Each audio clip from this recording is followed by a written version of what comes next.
Hello there, and welcome to Science for Sleep, where the wonders of the cosmos settle into a quieter rhythm and curiosity drifts gently alongside rest. Tonight, I'd like to invite you to lean back, breathe a little slower, and let your thoughts soften as we take a journey into something that feels almost impossible to imagine, something so immense that even our best numbers strain to capture it. The question is a simple one on the surface, yet the answers stretch beyond ordinary comprehension. How powerful is the biggest star in the universe? It's a fitting question for a moment like this. You sitting wherever you are in the world right now, with your own sky stretched above you, and me speaking softly into your headphones or speakers, and between us, the idea that out there, scattered across the dark, there exist stars so vast they make our own sun look small and modest. Before we go any further, I'd love to know where you're listening from tonight. Are you somewhere where the stars are visible, maybe faint against the glow of city lights, or brilliantly clear in a quiet countryside sky? Or perhaps it's daytime for you, and the stars are hidden behind the blue. Either way, they're still out there, still burning, still unfolding their immense stories, regardless of whether we notice them or not. If you find these quiet explorations soothing, or if the thought of drifting through space and science helps you ease into sleep, I'd be grateful if you considered giving this little corner of calm a like, or maybe subscribing. It helps this cozy space reach others who might need a pause, a break, or a soft voice in the background. But let's not linger too long on housekeeping. The sky above us is waiting, and it's vast. Imagine for a moment that you're holding a globe in your hands, the kind you might have spun as a child. You turn it, the continents drift past under your fingers, and you trace the oceans. Now imagine trying to fit something onto that globe that is so large it could swallow the globe itself thousands upon thousands of times. That is the scale we're dealing with when we begin to talk about the larger stars. The sun we depend on each day is already 1,000,000 times larger than Earth by volume. Yet compared to the most colossal stars discovered, it is hardly more than a flickering spark. There is something humbling about that. You woke up this morning under the light of the sun, a star powerful enough to grow your food, to drive winds and seasons, to power every living thing you know, and yet somewhere far away, there are stars whose sheer size makes the sun look ordinary. It raises a question that is as simple as it is staggering. If our modest sun can already power all of life, what sort of unimaginable energy is contained in the universe's biggest stars? Part of the difficulty in answering lies in just how alien those giants are. Their surfaces swell outward to such enormous scales that even the words we use, millions, billions, trillions, begin to lose their grip. And still, astronomers have found ways to measure, to compare, to place them onto charts and diagrams that can at least give us a hint of their power. Stars like Scuti, one of the largest known, stretch to radii so vast that if you placed it where our sun is, its outer layers would reach past the orbit of Jupiter. Think about that for a moment. The sun warms Earth from 150 million kilometers away. Scuti would engulf Mercury, Venus, Earth, Mars, and even stretch beyond the asteroid belt. Our whole planetary neighbourhood would be inside its bloated atmosphere. Of course, that picture is not meant to alarm or frighten, only to stretch the imagination. Scuti is not near us. It is over 9,000 light-years away, far enough that its story plays out at a comfortable distance. Still, the scale matters because it tells us something about the kind of power we are dealing with. When a star is that large, its energy output is not just higher by a factor of 2 or 3, but sometimes by millions. Every second, it releases more energy than our sun produces in an entire lifetime. But let's take a slower approach. It's tempting to leap right into numbers so large they feel absurd, but I think it's more calming and more meaningful to build up gradually. Think first of a campfire. You know what it feels like to sit by one. You feel its warmth against your skin. The fire consumes wood, turns it into heat and light, and eventually dies out. A star is not so different in principle. It burns fuel, hydrogen primarily, fusing atoms together in its core, and the result of that fusion is light, heat, and energy streaming outward. The difference is simply scale.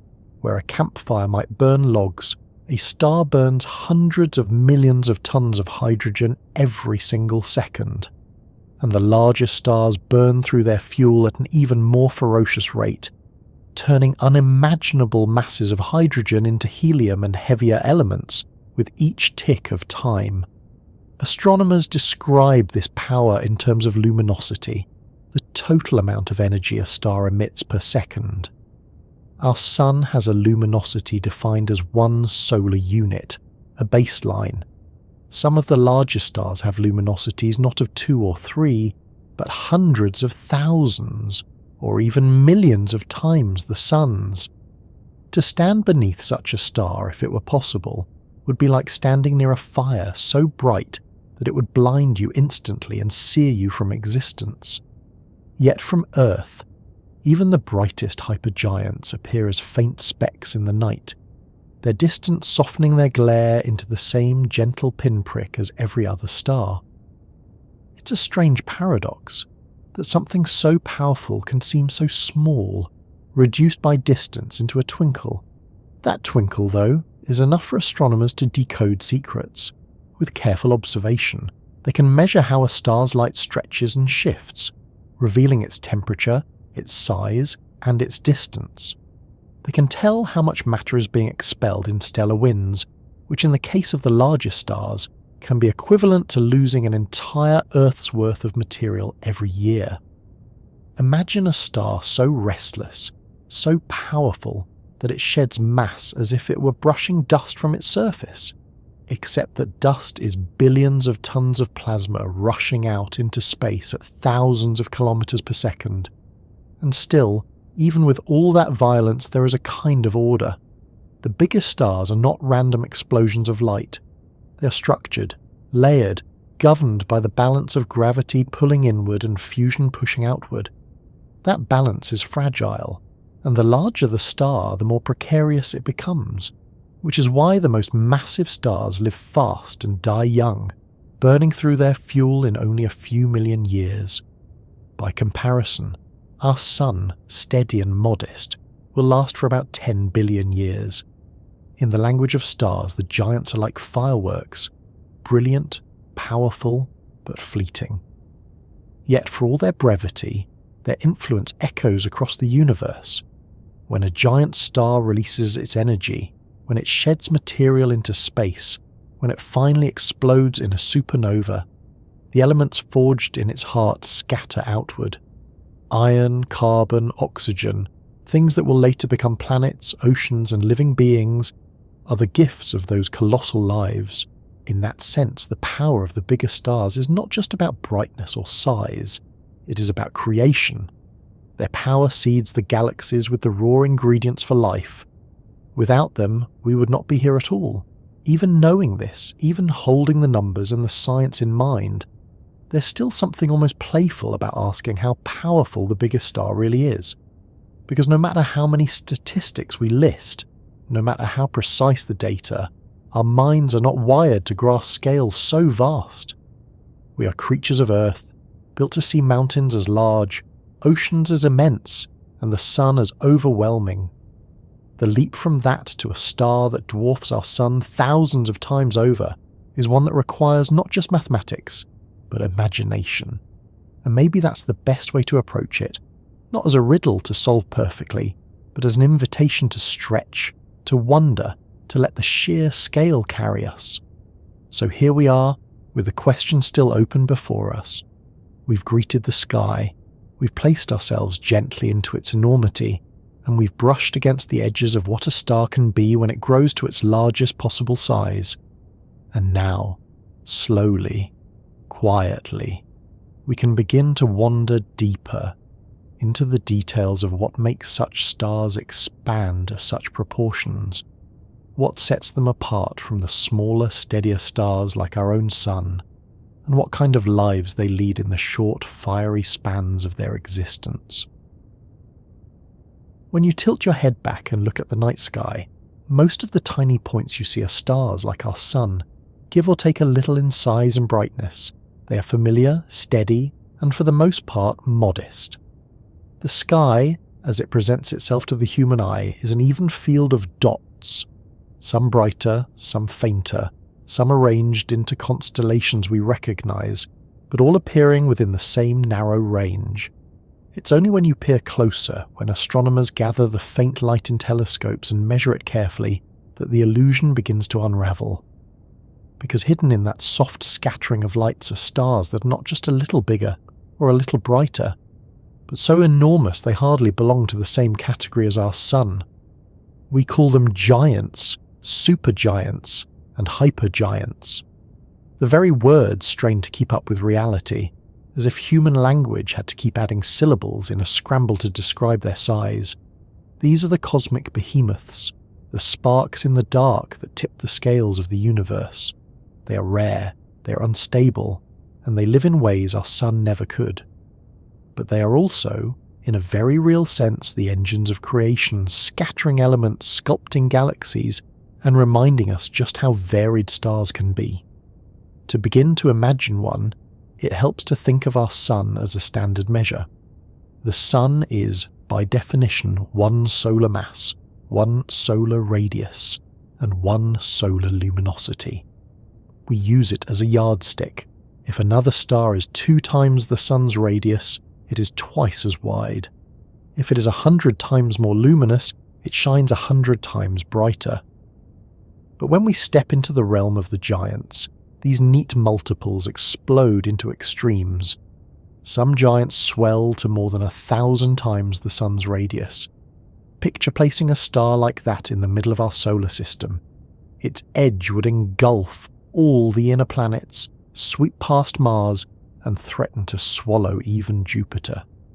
A familiar neighbourhood suddenly looks like a fragile ornament tucked inside a single swollen star. And yet these giants are not just about size. They're about energy, about lifespans measured not in the steady billions of years like our sun, but in millions, sometimes even less. Their fuel consumption is astonishing. A giant burns through its hydrogen and helium at such a rate that it can exhaust itself in a blink of cosmic time. It's the ultimate contrast. Immense in size, but fleeting in life. If you trace the life of a giant star back to its beginning, you find something familiar. Every star begins in a cloud of gas and dust, a nebula drifting quietly in space. Gravity gathers material, draws it inward, squeezes until the core grows hot enough for fusion to begin. For a smaller star, the process is gradual, restrained. For a giant, it is explosive, fast, and forceful. The newborn giant blazes almost immediately, its mass so great that its core temperature soars, and fusion ignites with fury. From the very first moments of life, a giant star is already on a trajectory that will burn too hot and too fast. Some of the most famous examples carry names that sound almost mythical. Betelgeuse, the bright shoulder of Orion, a red supergiant visible even to the naked eye. Rigel, another star in Orion, luminous enough to be seen from hundreds of light-years away. Antares, the heart of Scorpius, glowing with a reddish hue in the summer sky. Each of these is a giant, dwarfing our sun not just in size, but in presence. Their light reaches us across vast gulfs of space, and yet it remains strong enough to be a part of our constellations. That alone tells you something of their power. But as enormous as these familiar giants are, they are not the upper limit.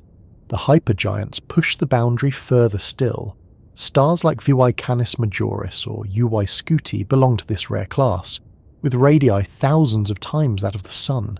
They are unstable, often losing mass in colossal stellar winds, their atmospheres puffed out and trembling, as if the star itself is struggling to hold together. Looking at one through a telescope is not like looking at the sharp disk of the Sun.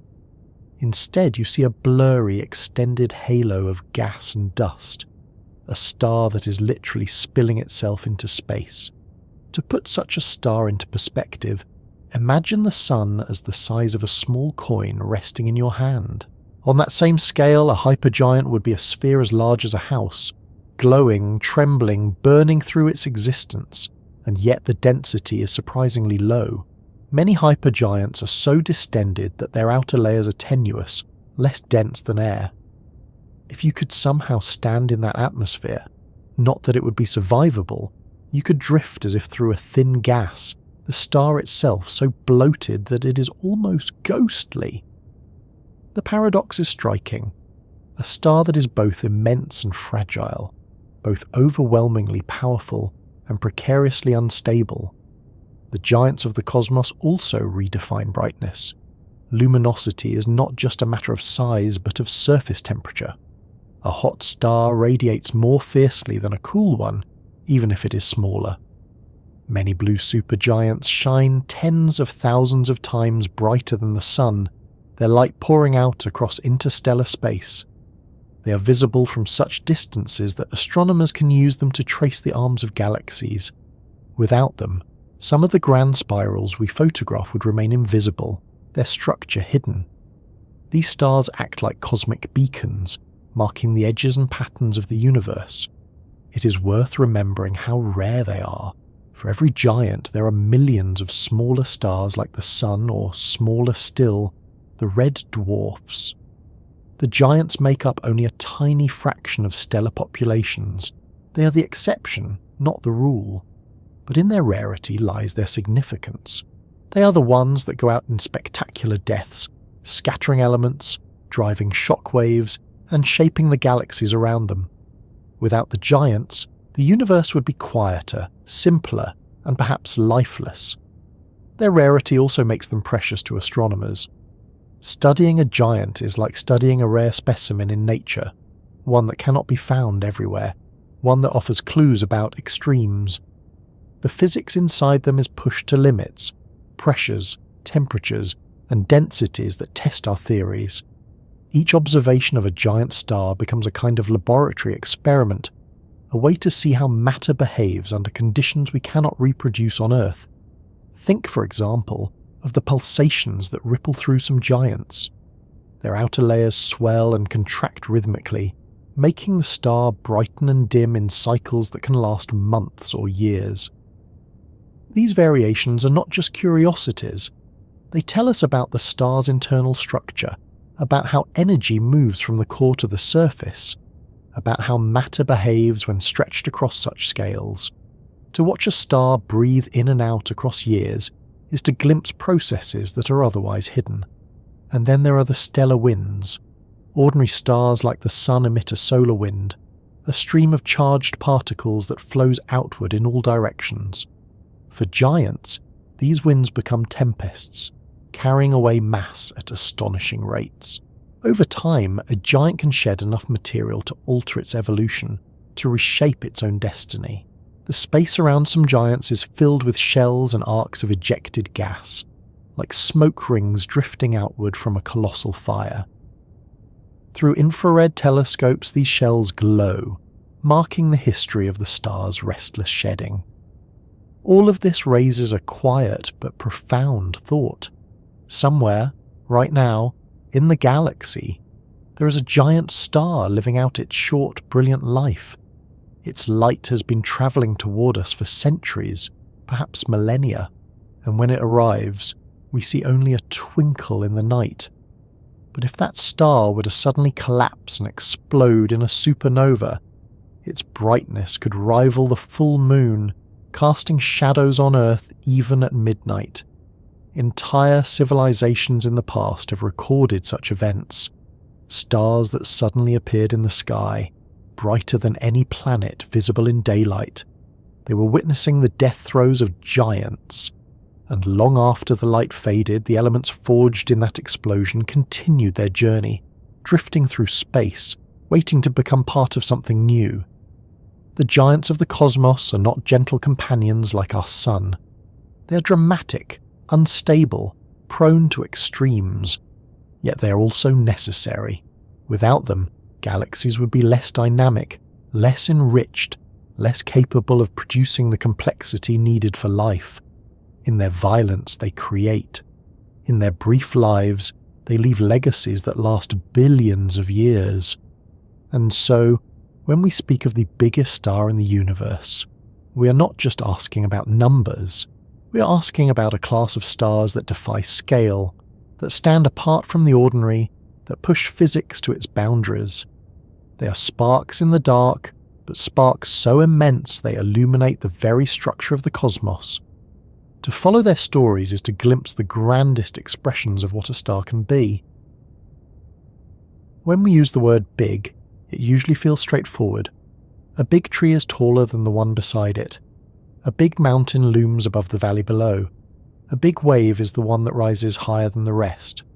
But when we talk about stars, big begins to splinter into meanings that are not so simple, because a star can be big in different ways. It can be swollen and wide, stretching across space with a radius 1,000 times that of the Sun. Or it can be dense with mass, packing dozens or even hundreds of solar masses into a volume not much larger than our Sun. Or it can be powerful in its light, shining millions of times brighter, blazing so intensely that entire regions of space are shaped by its radiation. Each of these measures, size, mass, brightness, gives us a different picture of what it means to be big. Take radius, for example. This is often the first image that comes to mind when someone asks about the largest star. How wide is it? How far does its surface extend from its centre? If you place a hypergiant star where our Sun is now, how far out would its edges swell? Scuti, often mentioned as a contender for the largest star by radius, would stretch beyond the orbit of Jupiter. That means every planet we know, every moon, every asteroid that orbits inside that boundary would be swallowed inside the star itself. This makes Scuti enormous in terms of sheer volume. You could fit billions of suns inside it if you used volume as your metric. Yet here's the twist. Despite its massive radius, Scuti does not carry the most mass. It is swollen, puffed out, extended, but its outer layers are thin, fragile, almost airy compared to denser stars. So in terms of mass, it is not the biggest. Mass tells a different story. The most massive stars discovered are not necessarily the widest. Instead, they are compact compared to their swollen cousins, but their cores are heavy with matter. Take a star like R136A1, found in the Tarantula Nebula. It is one of the most massive known, estimated at over 200 times the mass of the Sun. Yet it is not nearly as wide as Scuti. It does not stretch across half a solar system, but if you placed it on a scale, so to speak, its gravity would far outweigh the bloated hypergiant. Its mass makes it powerful in ways a swollen star cannot match. Its core burns hotter, its fusion more intense, and its lifespan even shorter. It is like comparing a balloon to a stone. The balloon may take up more space, but the stone carries more weight. Brightness, or luminosity, is yet another angle. Some stars radiate with such intensity that they outshine millions of suns. Rigel, the blue supergiant in Orion, is about 120,000 times more luminous than our Sun. Eta Carinae, a massive stellar system prone to eruptions, shines with several million times the Sun's light. These stars may not have the largest radius or the most mass, but in terms of energy output they are staggering. Imagine holding a candle beside a lighthouse. The candle glows warmly enough to illuminate your hand. The lighthouse beam sweeps across oceans. That is the difference between our Sun and the most luminous stars. So when someone asks what is the biggest star, the answer has to begin with another question. Biggest in what sense? If you mean widest, the bloated red hypergiants take the crown. If you mean heaviest, the compact blue giants and rare monsters like R136A1 win. If you mean most powerful in light, the luminous blue variables and supergiants shine above the rest. Each answer is true, but each paints a different kind of bigness. This multiplicity is not just a trick of language. It reflects something profound about the way stars live. Their size, mass, and brightness are not fixed independently. They are interconnected, a star's mass largely determines its fate. With more mass, gravity presses harder, fusion burns hotter, and the star evolves faster. But as it grows, it may swell outward, increasing its radius while shedding mass in winds. Later, as its fuel runs low, it might contract, becoming smaller in radius but denser and heavier at the core. To speak of size is to speak of a moment in the star's life, a snapshot. But the star itself is changing constantly. Consider Betelgeuse. It is a red supergiant nearing the end of its life. Right now, it is enormous in radius, about 1,000 times wider than the Sun. If placed in our solar system, its surface would nearly reach Jupiter's orbit. But its mass is only about 15 to 20 times that of the Sun. That means it has inflated dramatically, stretching its outer layers thin. It looks gigantic, but its true heft is not as extreme as its size suggests. Contrast that with a young blue giant, perhaps 50 times the Sun's mass. It is not nearly as wide, perhaps only a few tens of times the Sun's radius, but its density and weight make it vastly more powerful in terms of fusion and brightness. This distinction also explains why the term biggest star often sparks debate among astronomers. Different researchers focus on different measures, and depending on what you value, volume, weight, or light, you may crown a different champion. To the public, it can be confusing. One headline announces UY Scuti as the largest star, another declares R136A1 as the most massive, another points to Eta Carinae as the brightest. All are true in their way, but they are describing different aspects of stellar grandeur. It helps to compare with something more familiar. Imagine you're asked, what is the biggest animal on Earth? Do you choose the blue whale, the heaviest and longest living animal today, or do you consider the tallest, like the giraffe, or the one with the widest wingspan, like the wandering albatross? Each measure gives a different answer, but all fall under the same question. With stars, the differences are even more dramatic because their scales vary by factors of millions. Even the way we measure these properties adds complexity. Size is estimated by observing how much light the star emits, and combining that with its temperature. Mass is often deduced from the way the star pulls on companions in binary systems, or from the physics of how bright a star of a given mass should be. Luminosity is calculated from distance and brightness, corrected for any dust that dims the light. None of these are direct measurements. They are careful inferences built on physics and observation, which means our estimates carry uncertainties. A star we think of as the largest today may be surpassed tomorrow when new observations refine the numbers. And yet, even with uncertainty, the broad picture is clear. There are stars out there that stretch wider than our entire planetary system. There are stars whose gravity outweighs hundreds of suns. There are stars whose brilliance pierces galaxies. They are big in ways that defy singular description. What makes this especially fascinating is how different these stars appear in the night sky. Some, like Betelgeuse, are visible with the naked eye. You can step outside, look up at Orion, and see the red glow of a dying supergiant. Others, like UY Scuti or 136A1, are invisible to the naked eye, buried in distant regions of the galaxy, requiring telescopes to detect. Their light takes thousands of years to reach us, and when it does, it arrives as just another twinkle, indistinguishable from stars far less powerful. The true scale is hidden until science unravels it, and once you do know, the sky changes. That faint dot you never noticed before may be a hypergiant, larger than you can imagine.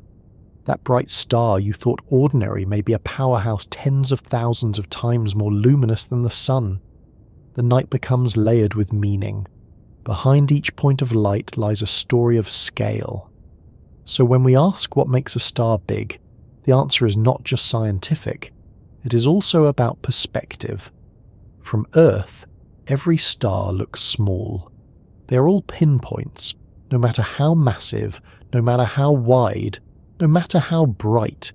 Distance shrinks them to dots, Only when we calculate, compare and imagine do their true sizes emerge. It is a reminder that our senses are limited. To grasp the grandeur of the universe, we need more than sight. We need the patient work of measurement, the quiet act of scaling up from the familiar to the unimaginable. And with that understanding, we can begin to look more closely at individual stars. We can take the giants by name, UY Scuti, R136A1, V1 Canis Majoris, and explore not just their numbers but their natures. Because each giant is not just big in abstract terms, but a living star with its own quirks, its own story, its own place in the cosmos. And among them, some stand as symbols of extremity, outliers that show us just how far the universe can stretch the concept of a star.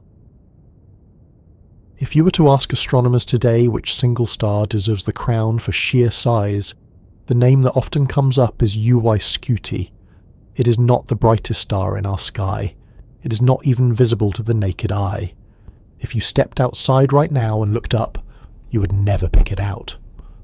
But hidden in the constellation of Scutum, some 9,500 light-years from Earth, this red hypergiant sits quietly as one of the largest stars ever measured. It is the kind of star that makes the imagination stumble, because every number attached to it feels absurd, even when those numbers are grounded in careful science. The first thing to know about UY Scuti is that it is not some brand new discovery. It was catalogued in the 19th century, originally marked simply as another variable star in the crowded region near the centre of our Milky Way. The name itself, UY Scuti, follows the standard convention for variable stars, letters assigned in order of discovery, followed by the name of the constellation. In that sense, the name is unremarkable, almost plain. But behind the plain designation lies something extraordinary. Astronomers estimate that UY Scuti has a radius around 1,700 times that of our Sun, though because of the way its outer atmosphere swells and contracts, the exact number wavers. Even on the low end of the range, it remains staggering. If you were to place UY Scuti in the centre of our solar system where the Sun is now, its outer layers would stretch well beyond the orbit of Jupiter. Mercury, Venus, Earth and Mars would all be swallowed inside. Even the asteroid belt would be consumed. Only the outer planets, Saturn and beyond, might circle safely outside its edge. To picture this, imagine our entire solar system turned into a glowing ember, planets drifting like dust motes inside a colossal furnace. Volume is perhaps the easiest way to make the scale concrete. The Sun, immense as it feels to us, could fit inside UY Scuti not once, not 1,000 times, but more than 5 billion times by volume. That number is almost meaningless to human intuition. 5 billion of anything is hard to grasp. But perhaps think of it this way. If each sun were a marble, filling them inside UY Scuti would take enough marbles to cover entire continents in a glittering layer. The comparison is almost playful, but it is the only way to even begin wrapping the mind around the difference. And yet, for all its volume, UY Scuti is not the most massive star. Its mass is estimated to be only about 30 times that of the Sun. That is heavy by ordinary standards, but far less than the compact blue giants that can reach 100 or even 200 solar masses. UY Scuti is not heavy so much as it is puffed up. Its outer layers are extended, stretched thin, making the star a kind of stellar balloon. This is part of what makes it unstable. Its atmosphere is fragile, easily disturbed, constantly shifting. Astronomers classify it as a pulsating variable, meaning its brightness changes as it expands and contracts, a slow breathing in and out that can last hundreds of days per cycle. This variability is not just cosmetic, it tells us about the interior of the star. When UY Scuti pulses, its outer layers rise and fall in response to changes in pressure and fusion deep within. The light we see from Earth waxes and wanes as the star adjusts itself. Studying these rhythms helps astronomers understand how energy moves through a star so bloated. how radiation pushes outward against gravity, and how close the balance is to tipping. For a star of this size, tipping means collapse, and collapse means a violent end. The life expectancy of a star like UY Scuti is short by cosmic standards. While our Sun is expected to live around 10 billion years, UY Scuti will burn through its fuel in only a few million. It has already lived most of that span. Its current state as a red hypergiant marks a late phase, when hydrogen is largely exhausted in the core and heavier elements are being fused in layers. This is a star in its twilight, swollen and unstable, casting off mass into space. It will not last long. Eventually its core will no longer be able to support the crushing weight of gravity. When that moment comes, UY Scuti will collapse, likely ending in a supernova, perhaps leaving behind a neutron star or even a black hole. The energy of such an explosion is difficult to overstate. A supernova from UY Scuti would release as much energy in a matter of seconds as our Sun will in its entire lifetime. From thousands of light years away, it would be visible on Earth as a bright point in the sky, rivaling the brightness of the full moon, casting shadows even at night. Ancient records describe such supernovae witnessed in history, stars that suddenly appeared, blazed for weeks, then faded. If UY Scuti were to explode in the next 10,000 years, future humans, or whatever life might be here, would see the night sky transformed. For now, though, it remains distant and faint. You cannot see it without a telescope, because dust and gas between us and the star dim its light. That too is telling. UY Scuti is not just enormous, it is shrouded, its light softened by the interstellar medium. In some ways, it is fitting. A star so outsized it does not need to announce itself with brilliance visible to the naked eye. Its enormity is revealed only to those who look deeper, who gather its faint light and measure carefully. It is a reminder that the largest things in the universe do not always look large from where we stand. Distance and perspective can hide immensity. The numbers surrounding UY Scuti often inspire comparisons. If it replaced our Sun, Earth would be lost.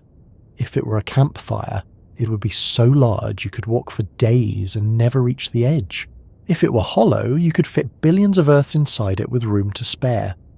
These metaphors are attempts to bridge the gap between human scale and cosmic scale. None are quite sufficient, but each adds a layer of comprehension. And yet, for all its grandeur, UY Scuti is fragile. The very size that makes it impressive is also its weakness. Its surface gravity is low, its atmosphere extended. Stellar winds stream outward, carrying away mass at a rate that would strip Earth bare in moments. Over time, UY Scuti is losing itself to space, scattering material that will one day become part of new stars, new planets, perhaps even new life. In that sense, its excess is not wasted. It is distributed, recycled into the galaxy, part of the endless cycle of birth and death that drives the cosmos. Astronomers continue to study UY Scuti not because it is unique, but because it represents an extreme. It shows what a star can become when pushed to the edge of size. It illustrates the physics of instability, the delicate balance between radiation pressure and gravity, the inevitability of collapse. It is a natural laboratory for stellar astrophysics, a case study written in light. Each observation, each refinement of its radius, mass, and variability adds to our understanding of how stars live and die. If you close your eyes and imagine standing near such a star, not that you could survive the heat, the radiation, or the winds, you might picture a horizon filled entirely with glowing red plasma, stretching beyond sight in every direction. The scale would be so vast that the curve of the star would feel like a flat plane beneath your feet. The light would saturate everything. The heat would be beyond endurance. It would be like standing on the edge of creation itself, watching matter turn into energy at a rate that defies comprehension. And yet, at its core, the same process is happening as in our Sun. hydrogen fusing into helium, atoms colliding, light being born. The difference is only scale, the same principle magnified to excess. Thinking of UY Scuti in this way is humbling. Here we are, tiny beings on a small planet orbiting a modest star, and out there, a star exists that makes our sun seem like an ember. And yet, both stars obey the same laws of physics, follow the same rules, live within the same universe. The difference lies only in degree. That, perhaps, is the most striking lesson. The cosmos does not need new rules to produce giants. It only needs to apply the same rules on a larger canvas. So when we speak of the biggest star in the universe, we are not just reciting numbers. We are telling a story about scale, about how the familiar can stretch into the unimaginable. UY Scuti may not be the heaviest, it may not be the brightest, but in terms of size, radius and volume, it is a champion.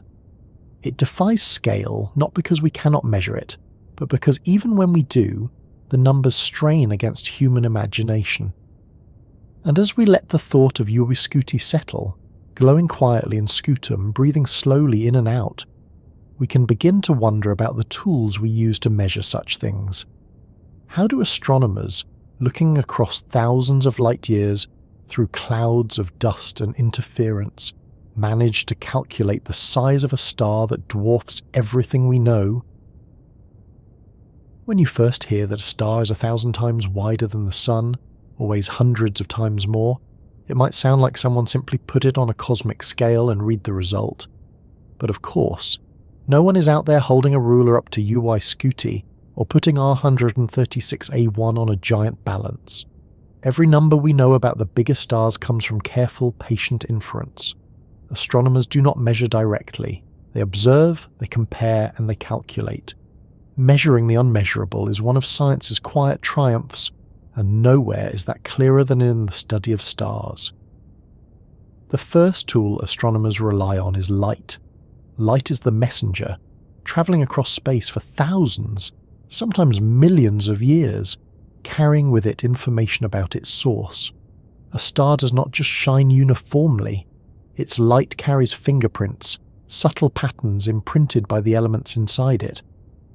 When that light is spread out into a spectrum, like a rainbow split through a prism, it reveals dark lines where specific wavelengths have been absorbed. These absorption lines correspond to elements: hydrogen, helium, calcium, iron. From them, astronomers learn the composition of the star's outer layers. But even more than that, the spectrum tells temperature. Hotter stars radiate more blue light, cooler ones more red. By matching the spectrum to models of stellar atmospheres, scientists can deduce how hot the surface is. Once you know temperature and brightness, another step follows. The total energy a star emits, its luminosity, depends on both. A hotter surface shines more brightly per unit area. A larger surface area shines more overall.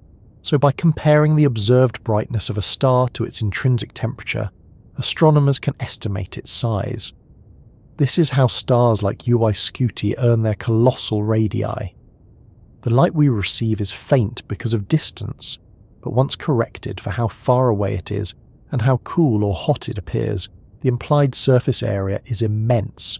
Distance, though, is a challenge of its own. How far away is UY Scuti really? For nearby stars, astronomers use parallax, measuring how the star's apparent position shifts against background stars as Earth orbits the Sun. This is the same principle your eyes use for depth perception, noticing how an object shifts relative to the background when viewed from two angles. But for stars thousands of light years away, the parallax shift is so tiny it can barely be detected. Only with space telescopes like Gaia has precision improved enough to measure such minuscule shifts. Still, for many distant giants, distance estimates remain uncertain, and because luminosity depends on distance squared, even small errors balloon into large uncertainties about a star's true size. That uncertainty is part of why the largest star changes from time to time. Measurements are refined, distances recalibrated, and suddenly the estimated radius of a star shifts. A giant thought to be the champion might shrink in rank when new data emerges. Scuti's title itself has been debated. Some analyses suggest it may not be quite as large as earlier believed, though still among the leaders. This is not failure but progress. Each refinement brings us closer to reality, even if it changes the scoreboard. Mass is trickier still. You cannot weigh a star directly, but gravity leaves clues. In binary systems, where two stars orbit each other, astronomers can watch their dance. By measuring the period of orbit and the distance between them, Newton's laws reveal the mass. This is one of the most reliable ways to weigh stars. For solitary giants, the task is harder. Astronomers must rely on models of stellar structure, matching observed brightness and temperature to theoretical predictions about what mass is needed to produce them. The results are less certain, but still remarkably effective. Consider R136-1, the famously massive star in the Tarantula Nebula. It is not alone. It is part of a dense cluster of stars, all young, all luminous. By studying the interactions and spectra of these stars together, astronomers can constrain the mass of R136-A1. It emerges as a monster, estimated at over 200 solar masses. But again, uncertainties remain. Some argue the mass may be lower, perhaps nearer to 150. Others suggest the upper estimates hold. Either way, it is far heavier than Scuti, even though it is not nearly as wide. Brightness too requires care. The light that reaches Earth is dimmed by interstellar dust, tiny grains of carbon and silicates drifting through space. This dust absorbs and scatters blue light more strongly than red, making distant stars appear redder and fainter than they truly are. Correcting for this reddening requires measuring how much the spectrum has shifted. Only then can astronomers recover the intrinsic brightness. For stars near the plane of the Milky Way, where dust is thick, these corrections are crucial. Scuti sits in such a dusty region, which is part of why it remains invisible to the naked eye. Without correcting for that dust, its true luminosity would be underestimated. Beyond optical light, astronomers use other wavelengths. Infrared telescopes can peer through dust that blocks visible light. Radio observations can trace the gas and winds flowing from a star. Ultraviolet data reveals the hottest, most energetic emissions. Together, these paint a fuller picture, allowing size, mass, and brightness to be pinned down with greater confidence. It is like building a portrait from fragments of colour, each wavelength filling in what others cannot show. Another approach to mass comes from the physics of how luminous a star can be.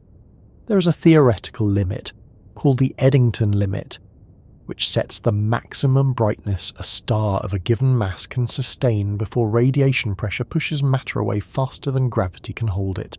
By observing how close a star seems to this limit, astronomers can estimate its mass.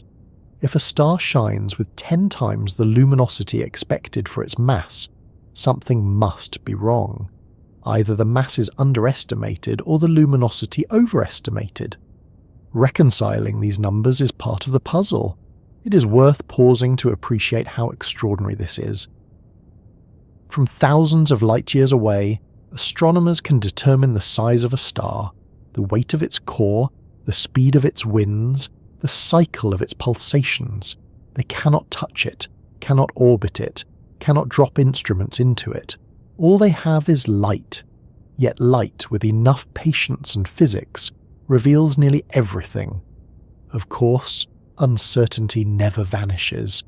Astronomers often present ranges, a radius between a 500 and a 700 times the Sun, a mass between 25 and 40 solar masses.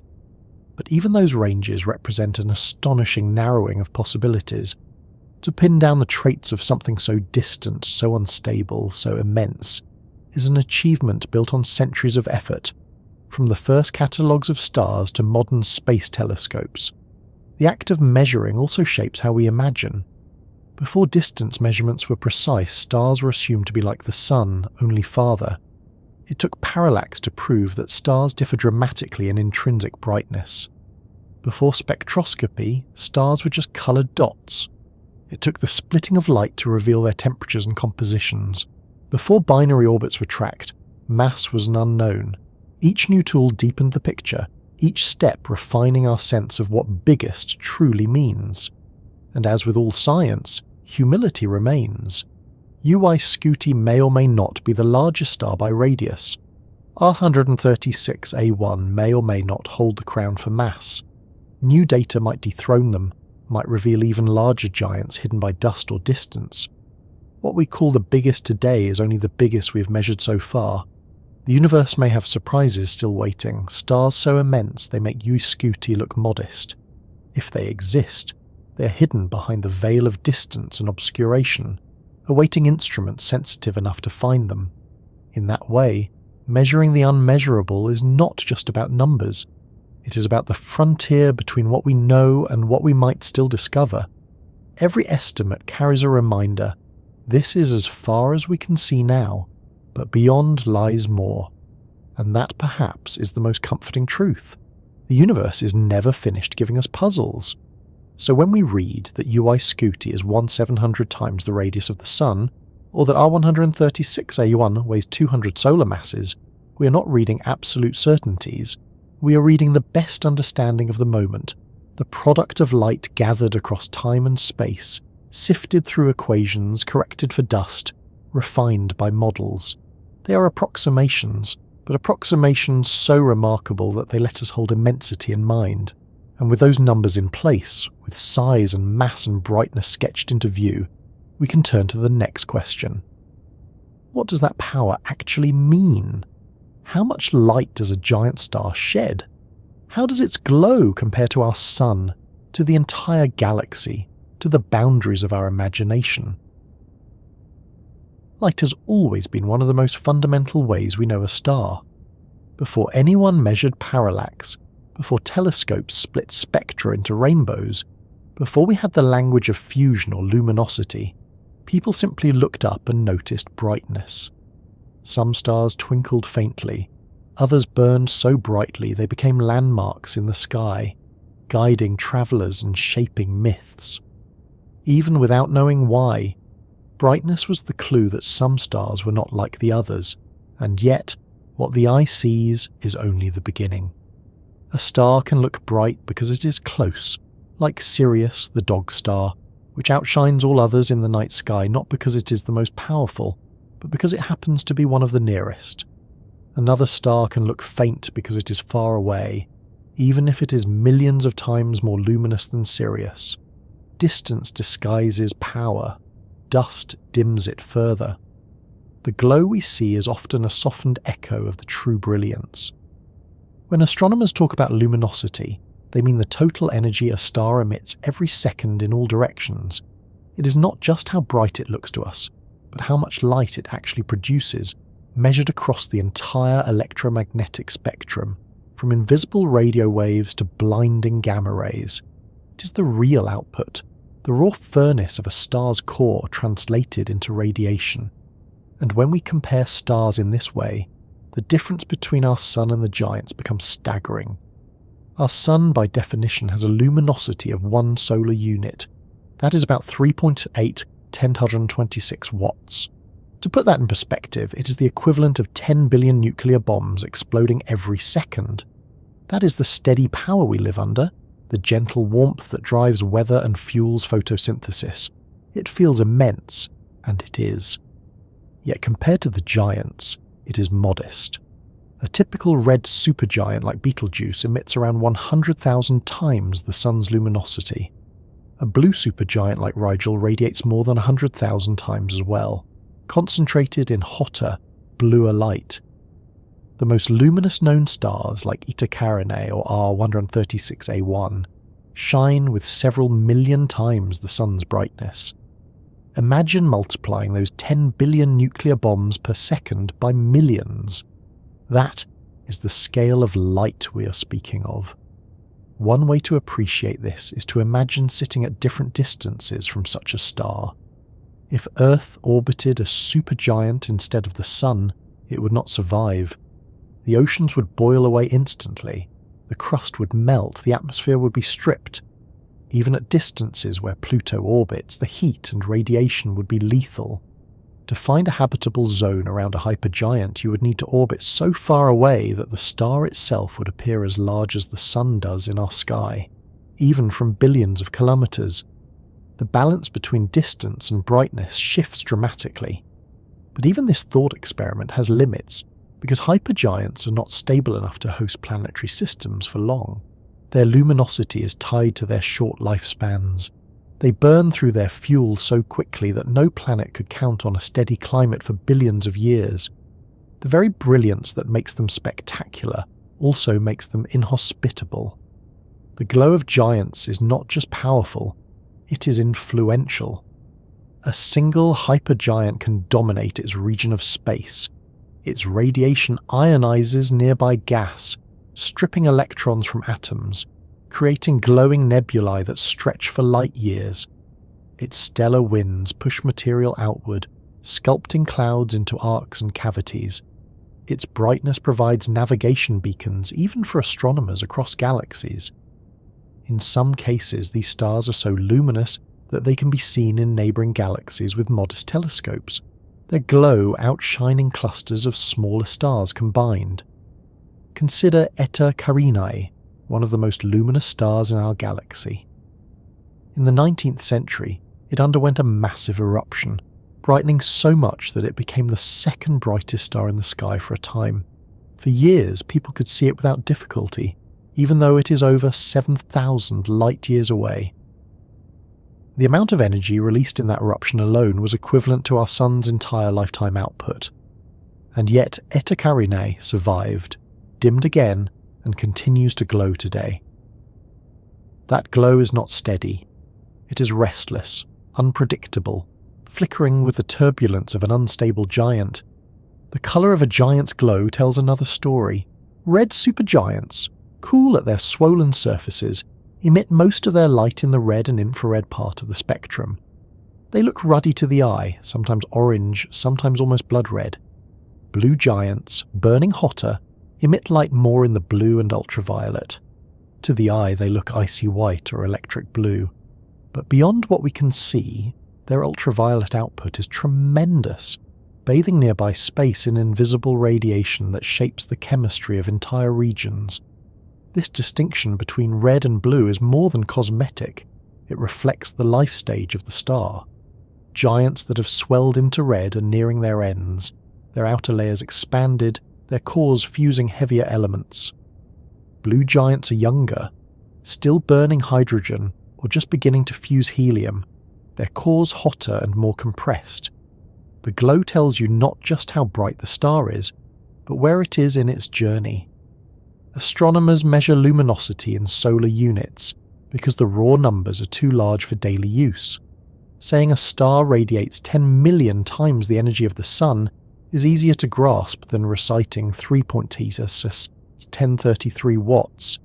Even so, the comparison remains almost abstract. Human intuition cannot truly hold the power of millions of suns. We can calculate it, we can write it down, we can simulate its effects, but we cannot feel it directly. What we feel is our own sun, warm on the skin, bright in the sky. That is the limit of direct experience. Beyond that, imagination must take over, and imagination does help. Think of the glow of a giant star like a bonfire compared to a candle. The candle illuminates a corner of a room. The bonfire illuminates an entire forest clearing, casting shadows far into the trees. Now scale that up by factors of millions, and the bonfire becomes a hypergiant star, casting its glow across interstellar space, shaping the very structure of its surroundings. The metaphor is still inadequate, but it gives a sense of proportion. The glow is also fleeting. Hypergiants spend only a few million years in these brilliant phases before collapsing. In cosmic terms, they are shooting stars on a grand scale. Brief flashes compared to the billions of years of smaller stars. Their luminosity is unsustainable, a flare before the fall. That is why they are rare. For every hypergiant in the galaxy, there are billions of dim red dwarfs, glowing faintly but enduringly. Most of the light in the universe is spread among the humble, not the extravagant. But the extravagant are the ones we notice, the ones that burn their names into history. The sheer intensity of a giant's glow also has consequences for what comes next. The light pressure, the outward push of photons, can strip away material from the star. Radiation pressure is not just metaphorical, it is physical. Photons carry momentum, and when enough of them stream outward, they exert force. This force pushes on the star's outer layers, driving stellar winds, carving away at the very mass that sustains fusion. The brighter the star, the stronger this push, the faster it loses material. In a sense, its own light is working against it, hastening its end. From Earth, the glow of giants is filtered through atmosphere and distance. We see Betelgeuse as a reddish star, Rigel as a bluish one, Antares glowing low in the southern sky. They are points of colour against darkness, remarkable but still small to the naked eye. Knowing what they truly are, though, changes the experience. That faint red dot is radiating more energy than our sun by factors of tens of thousands. That faint blue point is blazing so hot that it shapes nebulae light years wide.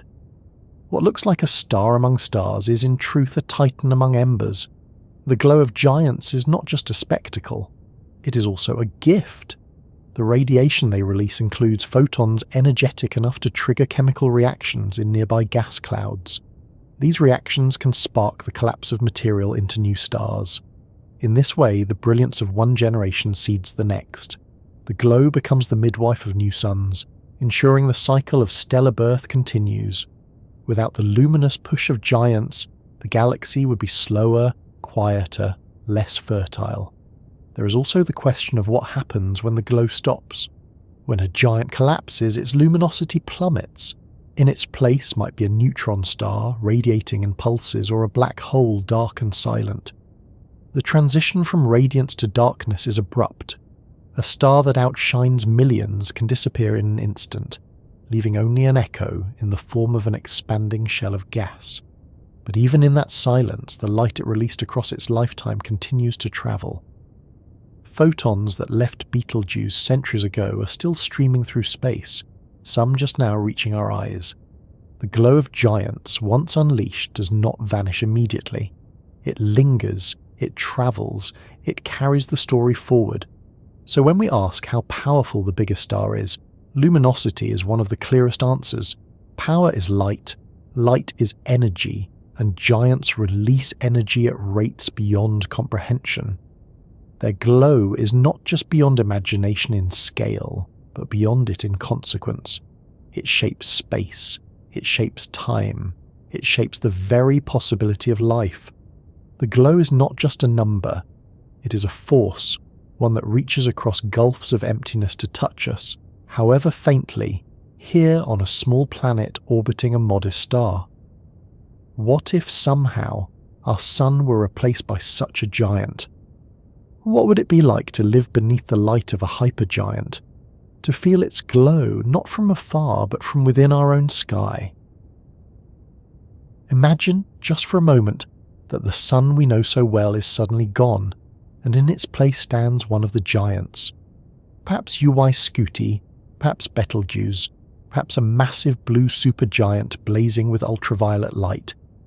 It is, of course, only a thought experiment. Nothing of the kind is actually happening, and if it did, we would not be here to tell the story. But imagining it allows us to grasp more vividly the true scale of these stars. When we measure them from afar, the numbers remain abstract. When we place them into the familiar landscape of our solar system, the reality becomes sharper. From the surface of Earth, the sky would be unrecognizable. Instead of the steady yellow-white sun that arcs gently from horizon to horizon, the entire dome of the heavens would blaze with light. A star like Scuti, if placed at the centre, would stretch outward until its outer atmosphere extended far beyond Earth's orbit. We would not exist as an orbiting planet at all. Earth would be swallowed whole, its rocks and oceans vaporized within the churning plasma of the star's bloated envelope. But let us shift the scenario slightly. Instead of imagining Earth inside the star itself, picture that Earth, somehow, exists at a distance where it could orbit safely, just beyond the giant surface. To achieve anything resembling habitability, our planet would need to be billions of kilometers away. The habitable zone, that delicate band where liquid water could exist, would move outward dramatically. Around a star millions of times brighter than the Sun, the habitable zone would not be a few dozen million kilometers out. It would be tens of billions. Earth's orbit would have to be pushed far beyond Pluto, beyond even the scattered icy bodies of the Kuiper Belt, in order to receive the same gentle warmth we now enjoy. If Earth were somehow relocated there, the Sun would no longer appear as a small disk in the sky. The hypergiant would dominate the horizon, its glowing surface spanning a vast portion of the heavens. Even from billions of kilometers away, its apparent size would dwarf the Sun we know. Instead of a blinding pinpoint, the sky would be filled with a glowing, turbulent expanse of red or blue light.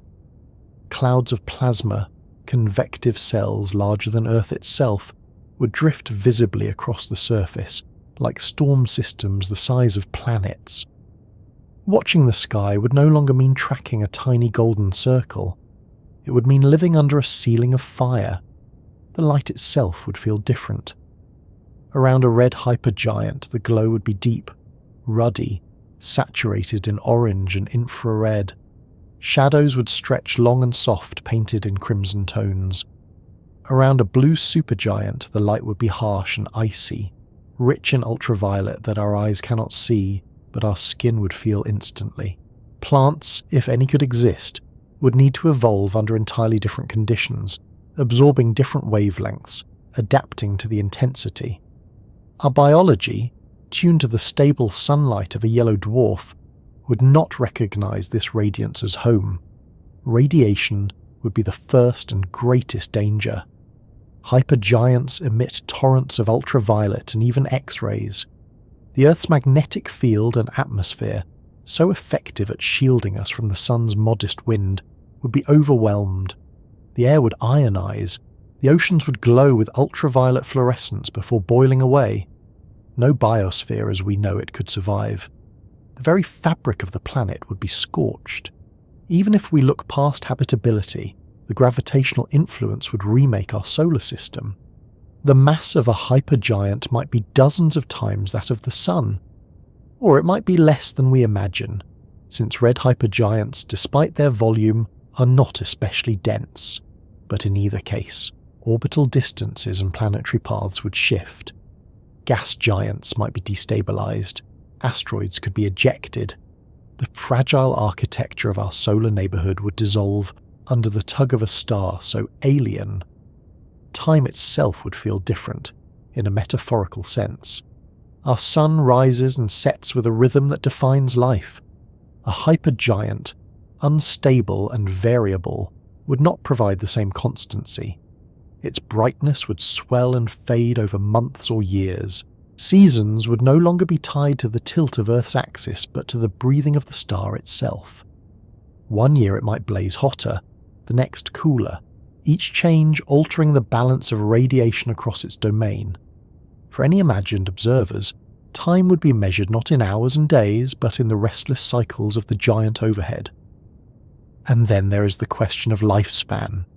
Living under a hypergiant would mean living with an inevitable doom. These stars do not last. They shine brightly for a few million years at most.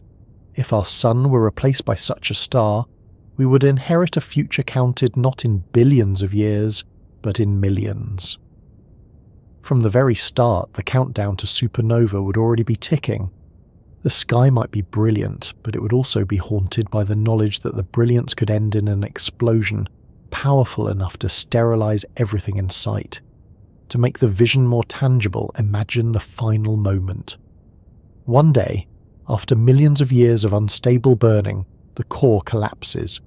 The star shudders, rebounds, and detonates in a supernova. the light increases a billionfold.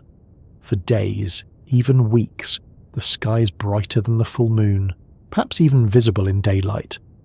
From Earth, there is no escaping the flash. Radiation sweeps outward. Shock waves rush through space. The habitable zone, if any existed, is obliterated. The beauty of the sky ends in violence. And yet, in another sense, such a replacement would be fruitful. The explosion would scatter elements, iron, carbon, oxygen, silicon into space, enriching the interstellar medium. The debris would drift for millions of years, eventually coalescing into new stars, new planets, and perhaps, one day, new life. The destruction of one planetary system would plant the seeds of countless others. It is a cycle written into the nature of giants. Live fast, burn bright, die violently, and give generously to what comes next. This thought experiment, unsettling as it is, reveals the measure of a star's power more vividly than numbers alone. It shows us that replacing our modest sun with a hypergiant would erase everything we know, reshape the very architecture of the solar system, alter the light in the sky, and shorten the timescale of existence. It makes clear that we survive only because we orbit a star that is small enough, steady enough, and long-lived enough to nurture life patiently. Giants may impress us with their size and luminosity, but they are not caretakers. They are destroyers, brilliant but fleeting. Even so, imagining such a world reminds us of the extraordinary diversity of stars. Our sun is ordinary, but that ordinariness is precisely what allows us to exist. A hypergiant would be spectacular, but spectacular in ways that leave no room for fragile biology. It is a humbling balance that the biggest stars in the universe, the ones that defy scale and blaze with unimaginable light, cannot host life the way our small, steady sun does. Their power is too much, their fire too fierce, and so we find ourselves grateful, perhaps, to orbit something modest, to receive just enough warmth, just enough light, and just enough time to allow oceans and forests and civilizations to rise. From afar, the glow of giants inspires awe. Up close, it would annihilate. Power is relative, and in the universe, power often comes at the expense of stability. When you look up at the night sky, every star you see seems to be part of a flat dome above you. They all appear at more or less the same distance, as if someone sprinkled bright dust across a black ceiling.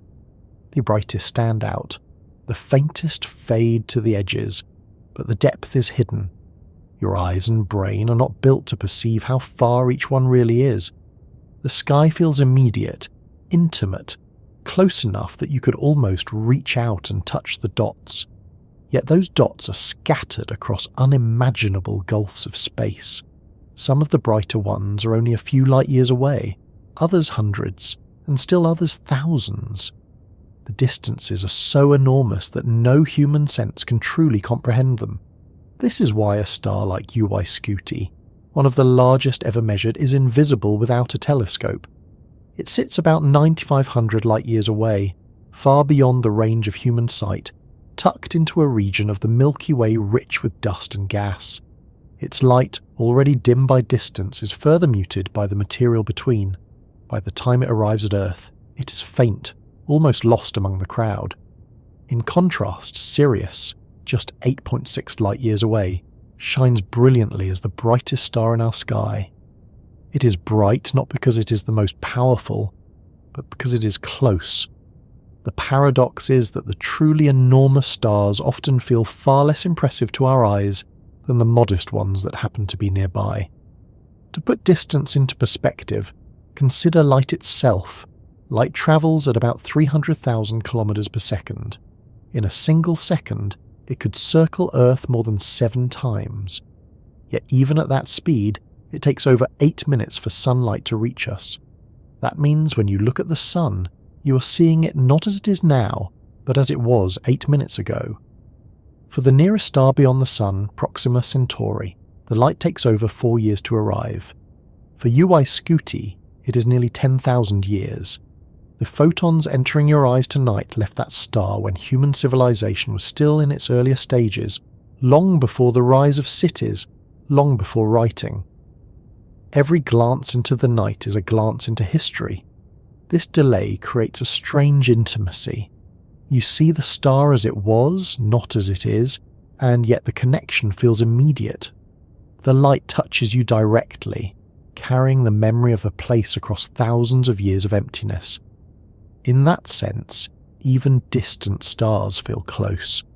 They appear as small, steady points, and their light is personal, entering your eye, activating cells in your retina.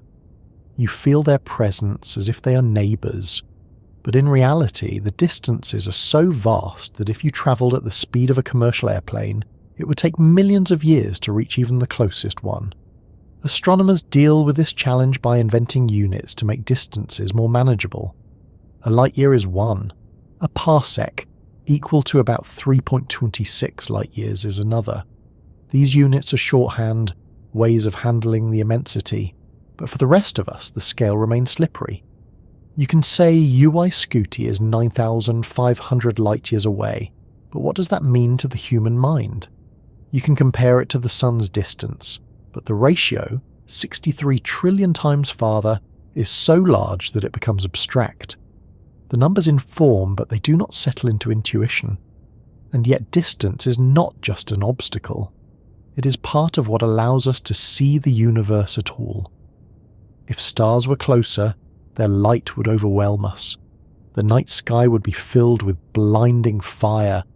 If they were farther, their light would fade beyond detection. We exist in a narrow zone where stars are distant enough to be safe, but near enough to be visible. That balance gives us constellations, navigation, wonder. It also gives astronomers the chance to study giants from a safe remove.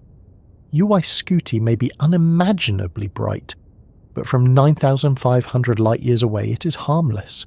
Its eventual supernova will be spectacular, but it will not threaten Earth. Distance protects as much as it hides. Dust complicates the picture further. Between us and the giant stars lies the interstellar medium, not empty but filled with particles. Carbon, silicates, icy grains, spread thinly across vast volumes. Over thousands of light years, even sparse material can accumulate into a thick veil. Dust absorbs and scatters starlight, especially the shorter blue wavelengths, making distant stars appear redder and dimmer. This is why Ui Scuti, despite being so large and luminous, remains invisible to the unaided eye. Its light has been softened by its long journey. In a sense, we do not see the star itself, but a filtered version, altered by the medium between. This filtering creates another paradox. The brightest stars in the galaxy may not be the ones we notice. They may be hidden behind clouds of dust, their light visible only to infrared telescopes that can pierce the obscuration. When astronomers scan the sky in infrared, entire populations of giants emerge, invisible in ordinary light. The universe we see with our eyes is only a fraction of what exists. Distance and dust together create illusions, making some stars appear close, others distant, some bright, others faint. Only careful measurement can sort the reality from the appearance. But even when the numbers are known, the feeling remains the same. Stars look close because their light is immediate. They feel personal because their photons enter your eyes, and yet they are unimaginably far. Holding both truths at once is part of the wonder of astronomy. The night sky is intimate and remote, familiar and alien, present and ancient. It also raises the question of perspective. Our sun is close, and therefore large in our sky. It dominates the day, fills the sky with light, warms the ground beneath our feet. But from a distance of a few light years, the sun would be just another faint star. If you lived on a planet orbiting Proxima Centauri and looked back, the sun would be invisible to your naked eye. It would not stand out at all.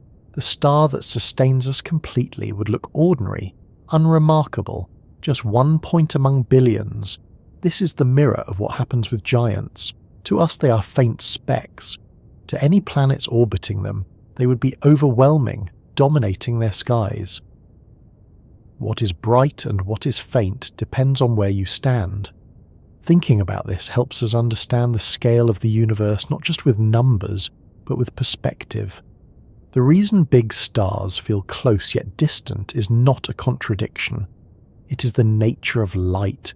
It is both immediate and ancient, both personal and remote. It touches us directly, even as it comes from across the galaxy. It makes giants into neighbours, even as they sit beyond reach. Astronomers sometimes call this the problem of dynamic range. Human senses evolved for Earth, for distances measured in meters or kilometers. We can judge how far away a tree is, how large a mountain appears, how bright a fire burns. But stars exist on scales billions of times beyond that. Our brains cannot scale up easily. Instead, we rely on imagination, on metaphor, on comparisons that bridge the gap. Numbers give precision, but imagination gives meaning. Without imagination, distance would remain only abstract. So perhaps when you next look at the night sky, you might let yourself feel both truths at once, that the stars are close because their light is here now, in your eyes, and that they are distant because they sit across gulfs so vast that the mind falters. That duality is not a contradiction to be solved, but a mystery to be accepted. It is what makes the night sky what it is, a place where distance and closeness collapse into a single experience of wonder.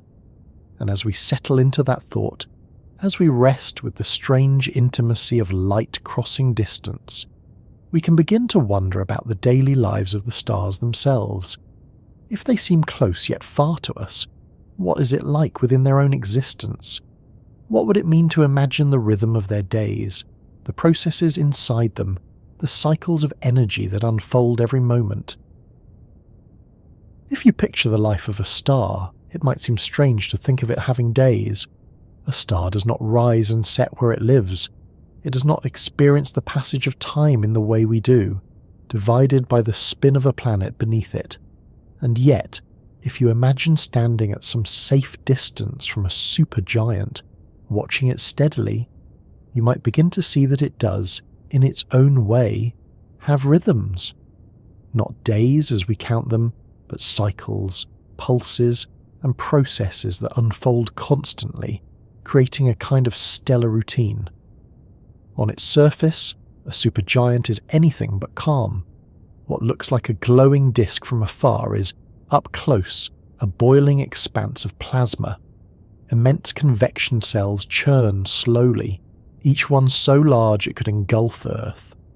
These cells rise from the star's interior, carrying heat upward, then sink back down after releasing their energy. Where our sun has millions of small granules bubbling across its surface, a supergiant might have only a handful, each spanning a significant fraction of its surface. To watch them drift and swirl would be like watching continents move across a globe, except they are not solid land but luminous seas of gas, glowing and shifting over months and years. Above that surface, the atmosphere of a supergiant is not sharply defined. Unlike Earth's crisp horizon, a star's edge is fuzzy, blurred. The gas thins gradually with distance, stretching outward for millions of kilometers. Within this extended atmosphere, shockwaves ripple, winds stream outward, and matter constantly escapes into space. The star is shedding itself particle by particle, ton by ton, in a ceaseless flow. On Earth, we might describe a windy day, a storm, a breeze. For a supergiant, every day is windy, every day stormy, with gales carrying away mass equal to entire planets over time. Inside the star, the routine is even more intense. The core burns furiously, fusing elements in concentric layers like the rings of an onion. At the centre, hydrogen may already be exhausted, replaced by helium fusion. Around it, shells of hydrogen, helium, carbon, and oxygen burn in sequence, each feeding energy outward. The balance between gravity pulling in and radiation pushing out is delicate. In a supergiant, that balance is precarious, shifting as fuel is consumed. The result is instability, felt on the surface as pulsations, cycles of expansion and contraction. From afar, we see the star brighten and dim, but up close, you would feel the surface swell outward, then fall back, in slow breaths lasting months or years. This breathing defines much of a supergiant's day. Not minutes or hours, but long, slow cycles, each one a heartbeat in its short, brilliant life. Imagine living on a world orbiting such a star, if such a world could exist. The sky would brighten and fade across long stretches of time, a rhythm too slow for a single lifetime but clear across generations. The seasons of light would not be tied to tilt or orbit, but to the star's own breathing. Radiation pours outward in every moment. Unlike the sun, whose brightness is steady and familiar, a supergiant's radiance is overwhelming, its energy spilling across the spectrum. The ultraviolet light scorches nearby gas clouds, making them glow in response. Infrared light seeps into space, carrying away heat. X-rays burst from turbulent winds colliding. In a single second, the star releases more energy than humanity has used in all of history. That constant outpouring is the background of its day, the steady heartbeat of brilliance. And yet, for all its violence, a supergiant is not chaotic in the way of an explosion. It holds together, maintains structure, endures across millions of years. Its day-to-day existence is steady enough to appear unchanging to us, even though beneath the surface, forces of incredible magnitude are at work. The scale is so vast that what we call daily processes may last longer than human civilizations. A day in the life of a supergiant is not a literal day, but a metaphor for these ongoing processes that shape its existence. There are also the winds, ceaseless and strong. Unlike the sun's solar wind, which streams outward but remains relatively gentle, a supergiant's stellar wind can carry away billions of tons of material each second. This material does not vanish. It collects into shells and arcs around the star, visible through telescopes as glowing halos. Over time, these shells mark the history of the star's instability, records of its outflow. If you could stand far enough away to see the system as a whole, you would watch arcs of gas expand outward, like ripples on water, recording each cycle of shedding. These ripples are part of its daily existence, signs of its restlessness. And then there is rotation. Stars spin, though supergiants often rotate more slowly than their younger, smaller counterparts. Still, the motion is there. From afar it is imperceptible, but up close, the slow turning would carry convection cells across the surface, change the angle of pulsations, mix the outflowing winds. The rotation links the inner and outer processes, ensuring that material is spread unevenly, sculpting asymmetries in the shells around it. A supergiant's day includes this rotation, a slow turning of an immense body that dwarfs all planets. Time for such a star is measured differently. Our days are 24 hours marked by a planet's spin. A supergiant's time is marked by nuclear processes, by cycles of fusion, by the gradual consumption of elements. The shift from one fuel to another, the exhaustion of hydrogen, the onset of helium burning, the transition to carbon, these are the milestones. Each marks a new stage, a new pattern of behaviour. To call them days is imprecise, but they are the closest thing to rhythms we can imagine for such beings. From our vantage point, a supergiant seems eternal. Betelgeuse has shone in Orion for as long as humanity has recorded constellations. UY Scuti has pulsed for thousands of years without notice. Their days are so long that to us they feel timeless, and yet, in the life of the universe, they are brief. Their days are numbered not in billions, but in millions. Compared to red dwarfs, which may live for trillions of years, supergiants are fleeting. Their daily brilliance is unsustainable, their routine a sprint rather than a marathon. It is this contrast that makes their lives fascinating. To imagine a day in the life of a supergiant is to imagine processes so immense they blur into stability, yet so unstable they cannot last. It is to imagine a being both steady and doomed, radiant and fragile. Its day is filled with light, winds, pulsations, and the steady churn of fusion. Its night never comes, but its end is always approaching. And if you look deeper, you might even see the way these daily processes prepare the star for its final act. Each pulsation sheds more material. Each wind carries away more mass. Each cycle of fusion builds heavier elements in the core. Day by day, the star moves closer to collapse. The life of a supergiant is not just a series of stable days, but a countdown, each one a step toward the inevitable. And yet, while it lasts, the brilliance is unmatched. For us, imagining these days is both humbling and comforting. Humbling, because the scale is so far beyond our own. Comforting, because it shows that even the most powerful entities in the cosmos have routines, rhythms, and patterns. They are not chaos, but order.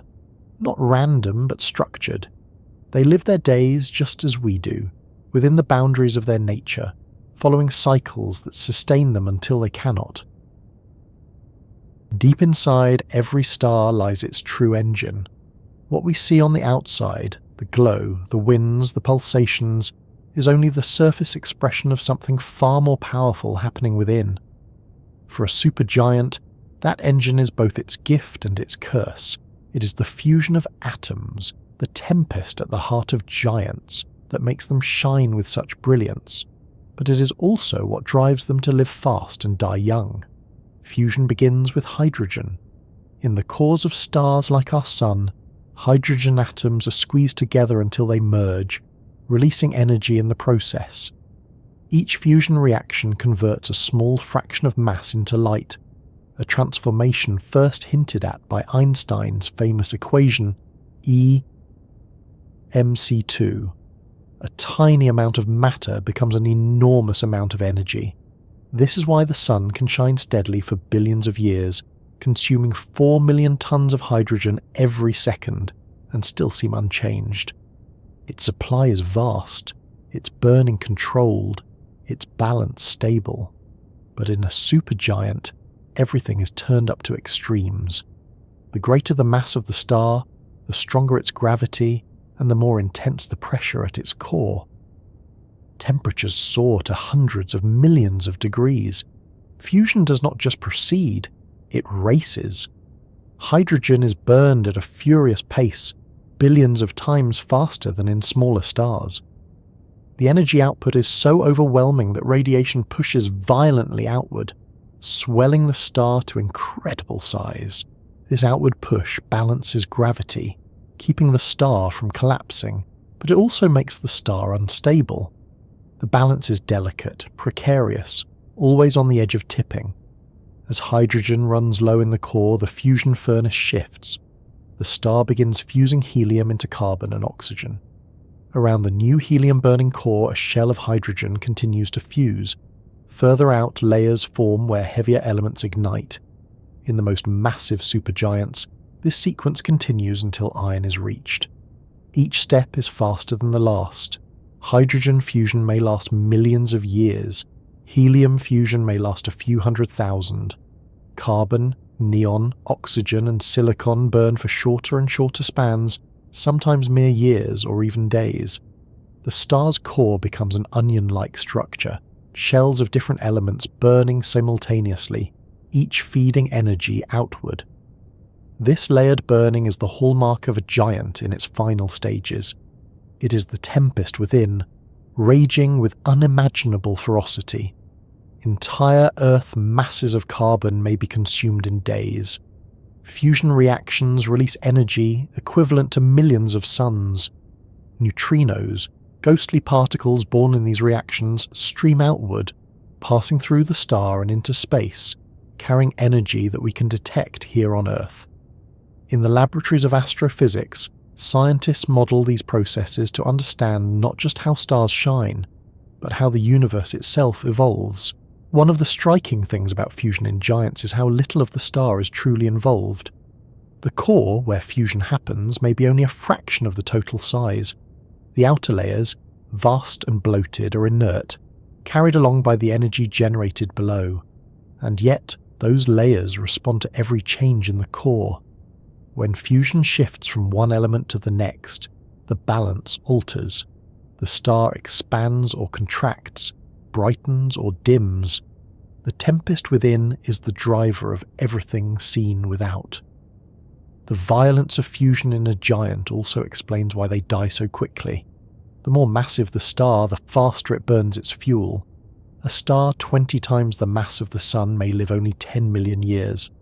100 solar masses may last only a few million. By comparison, our Sun's modest mass allows it to burn slowly, stretching its life over billions of years.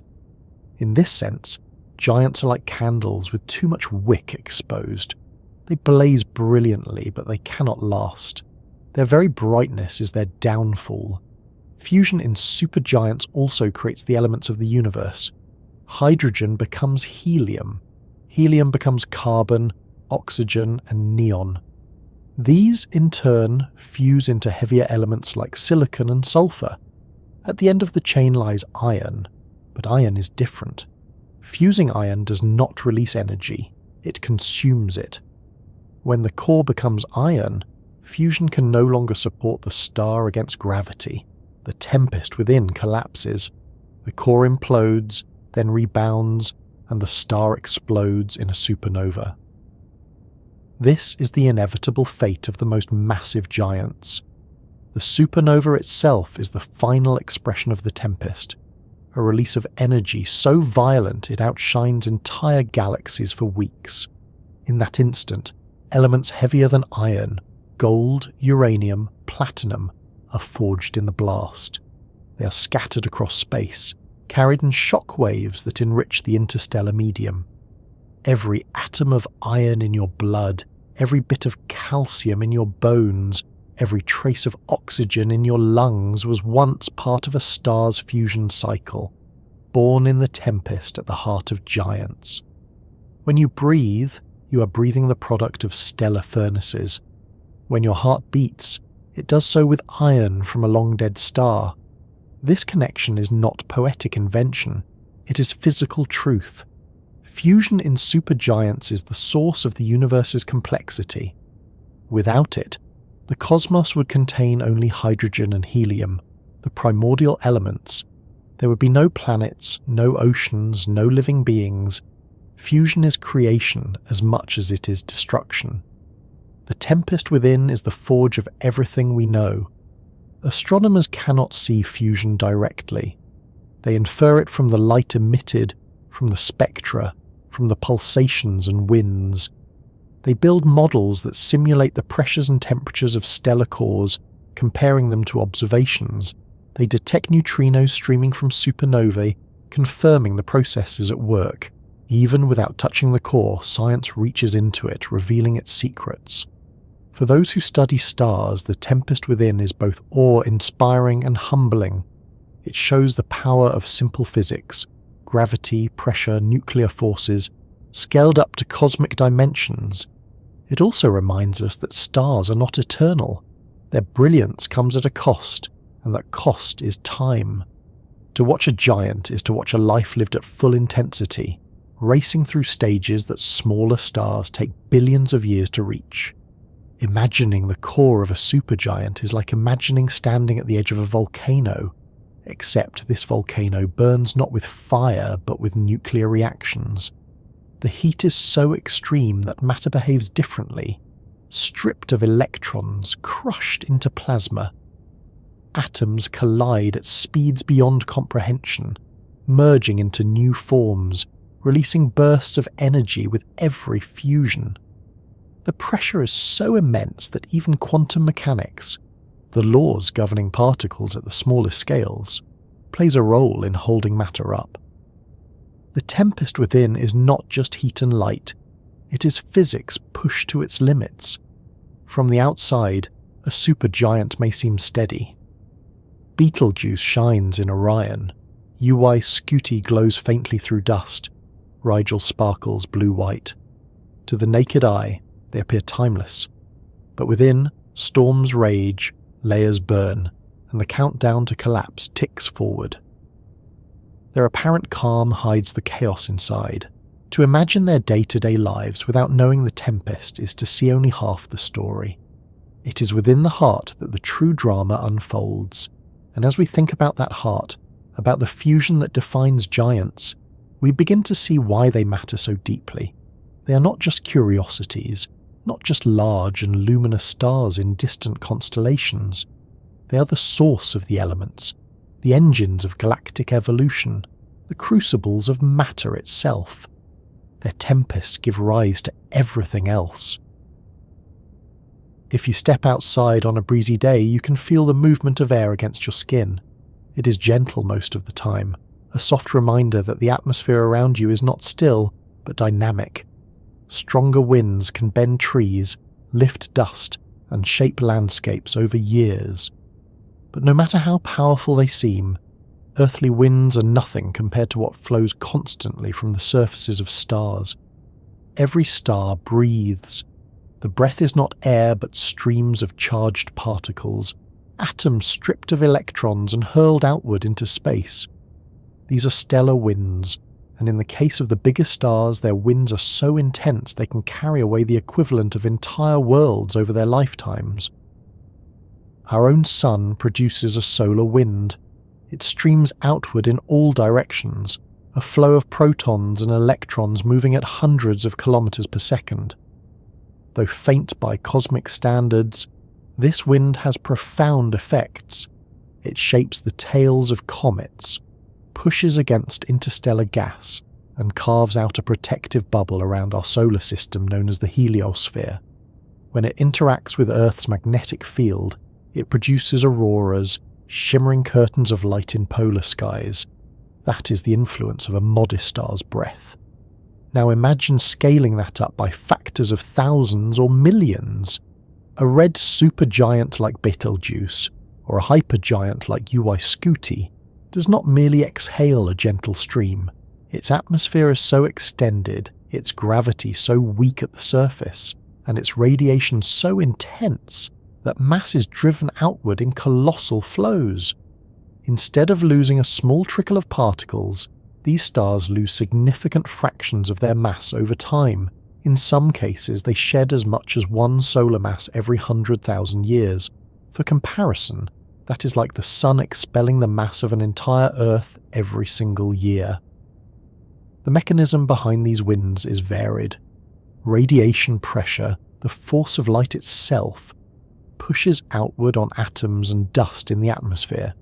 Convection, the rise and fall of hot gas within the star, drives turbulence that flings material into space. Pulsations, the slow breathing of the star as it expands and contracts, help lift outer layers beyond the point where gravity can hold them. Once free, the gas is swept away, carried into the surrounding interstellar medium.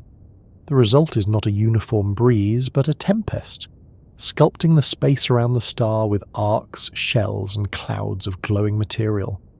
These outflows can be seen clearly in infrared images.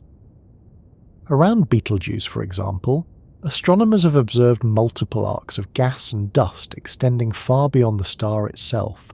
Each arc represents a period when mass loss was particularly strong, a record of the star's past breaths. Together, they form a halo stretching for light years.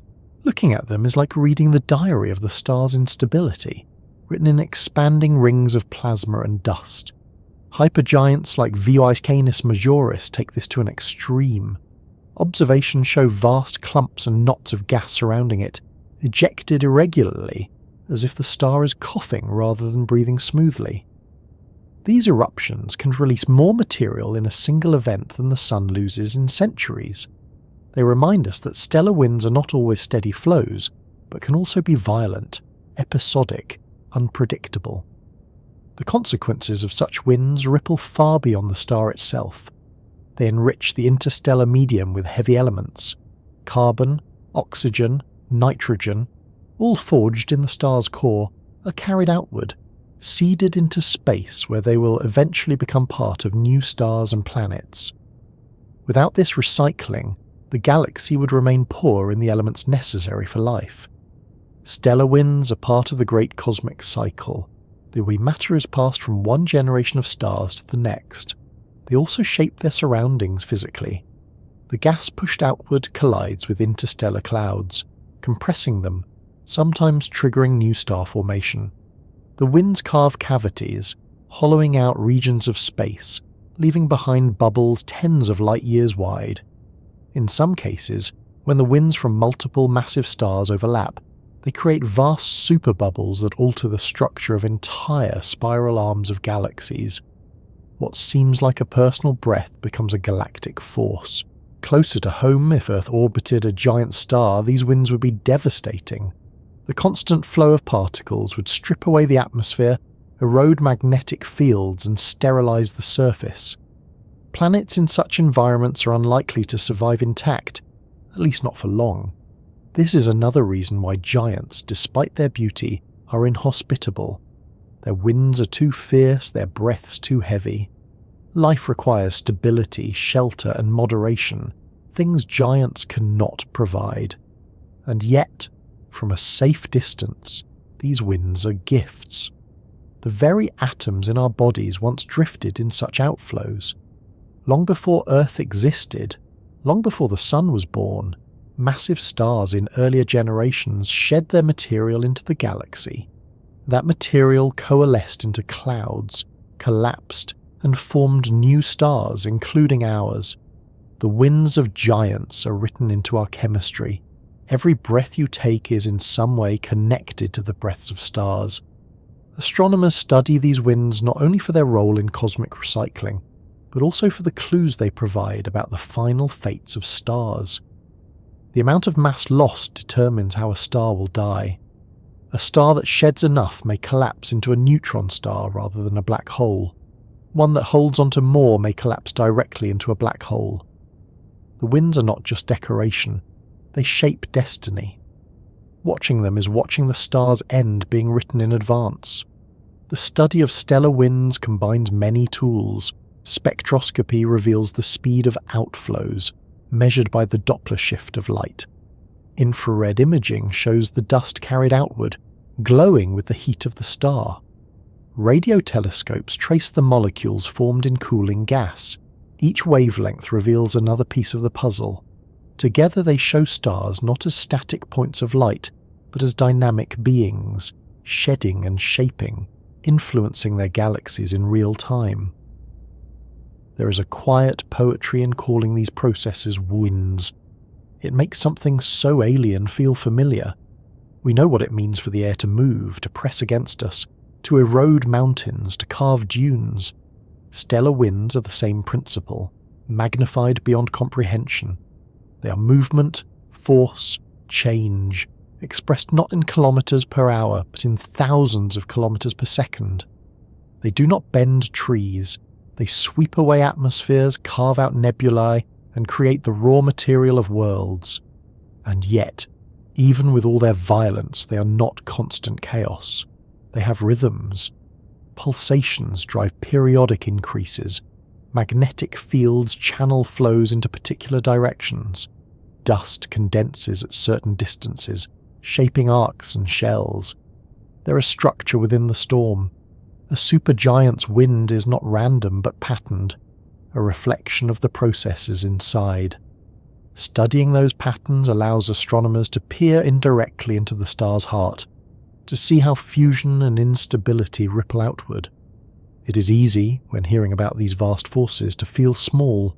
To imagine a wind that carries away planets makes human struggles with storms seem trivial, but at the same time it can also be comforting. The same processes that seem destructive are also creative. They do not end with loss, but with renewal. Without the winds of giants, there would be no enrichment, no new stars, no new worlds. The very violence that would destroy us up close is the reason we exist at all. So perhaps the next time you feel a breeze on your face, you might remember that winds exist everywhere, from the air around us to the plasma streaming from the stars. The difference is only in scale. A gentle gust here on Earth is a small echo of the stellar winds that shape galaxies. And in that thought there is a sense of connection, a thread linking the intimate with the cosmic. When you imagine a galaxy, it is easy to think of it as a collection of countless stars, each one tiny and separate, scattered like grains of sand across a cosmic shore. And in many ways, that picture is true. The Milky Way contains hundreds of billions of stars, each with its own orbit, its own history, its own light. Yet within that vast community, there are certain stars whose influence stretches far beyond their immediate surroundings. The largest, brightest giants are not just members of the crowd, they are sculptors, architects, and disruptors, shaping the environments around them in ways that ripple across light years. A supergiant or hypergiant does not live quietly. From the moment of its birth, its sheer radiation and winds begin to alter its neighbourhood.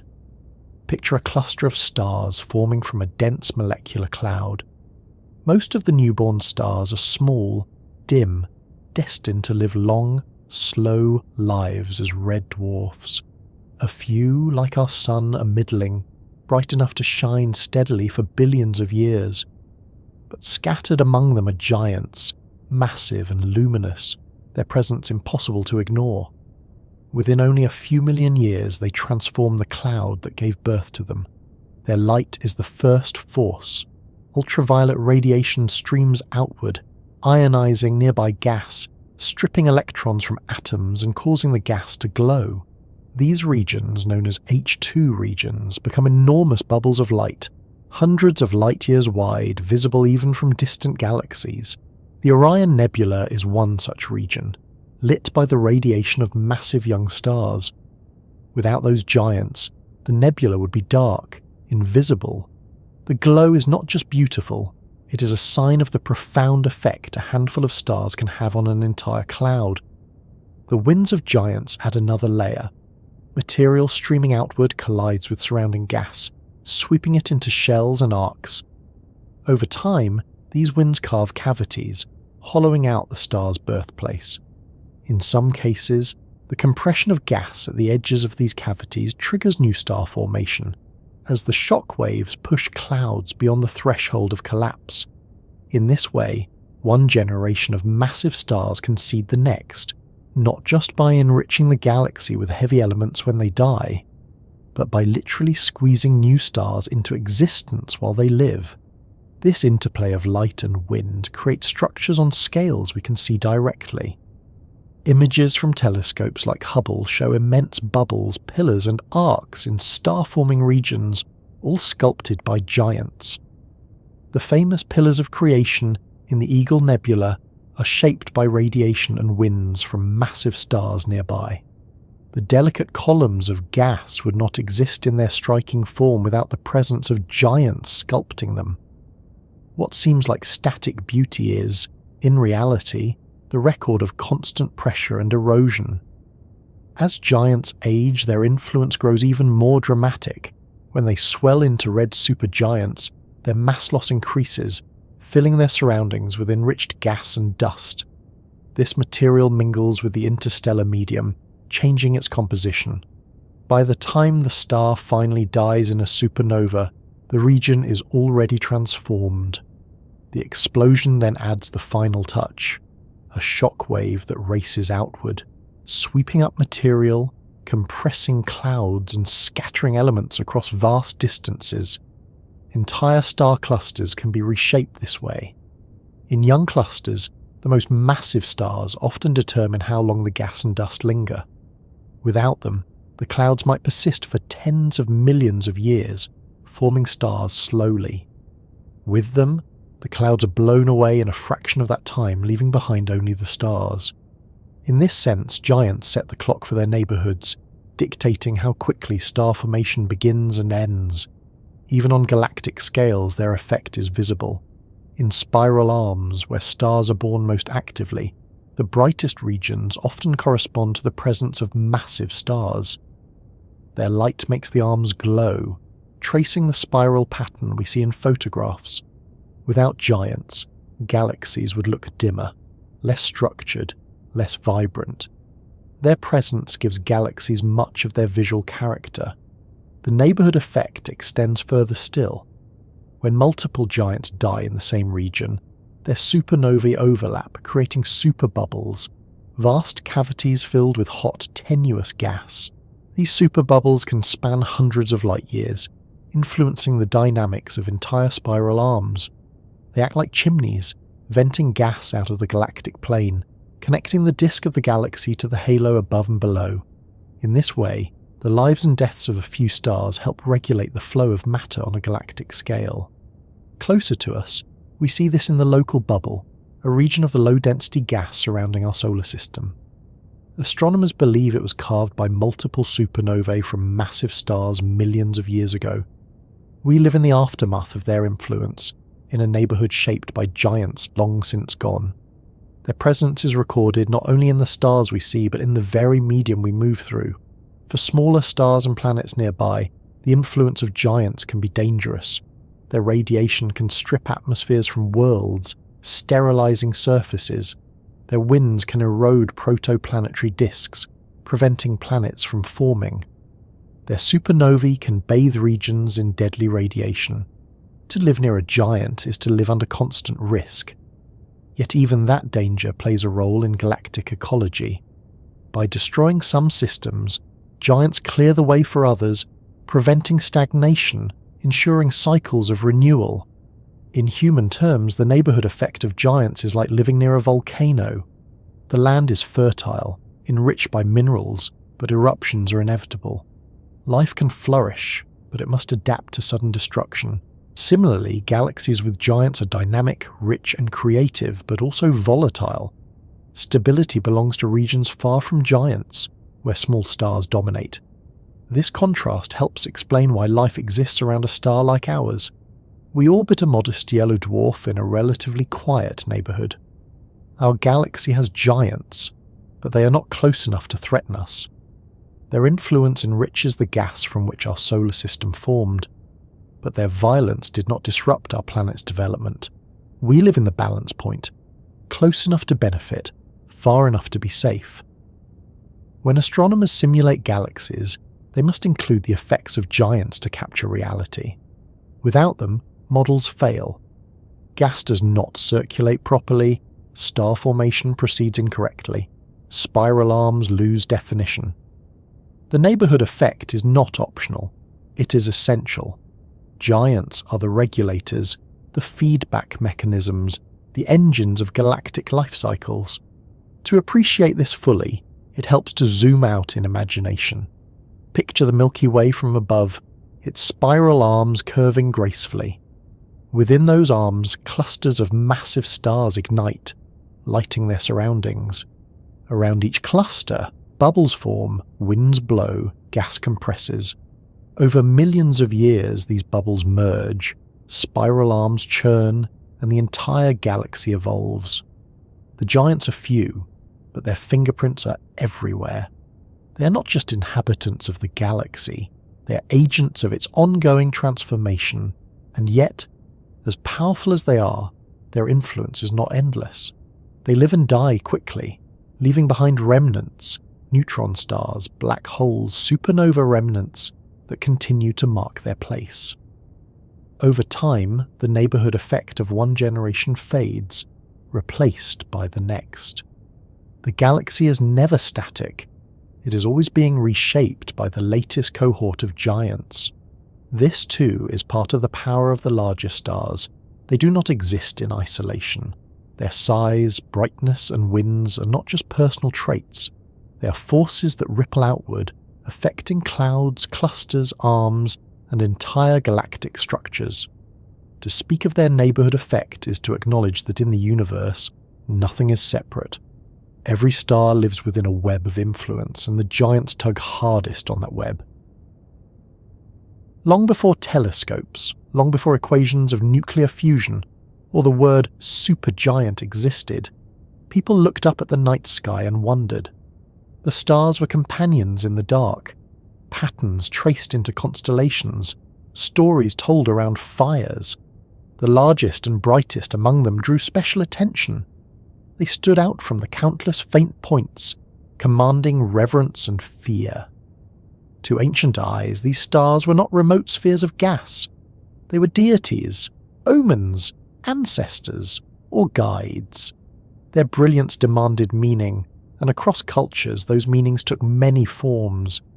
Consider Orion, the hunter, one of the most recognizable constellations in the sky. His shoulder is marked by Betelgeuse, a red supergiant nearing the end of its life.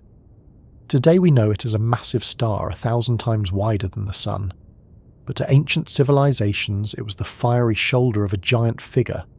The Egyptians saw Orion as Osiris, the god of rebirth, with Betelgeuse shining as one of his defining stars. The Greeks wove tales of Orion as a mighty hunter, striding across the heavens. The brightness and redness of Betelgeuse gave it special weight, as if it were a flame burning within the constellation's body. Even now, when people notice its reddish glow, they remark on its difference, its character. The star has carried myth across millennia.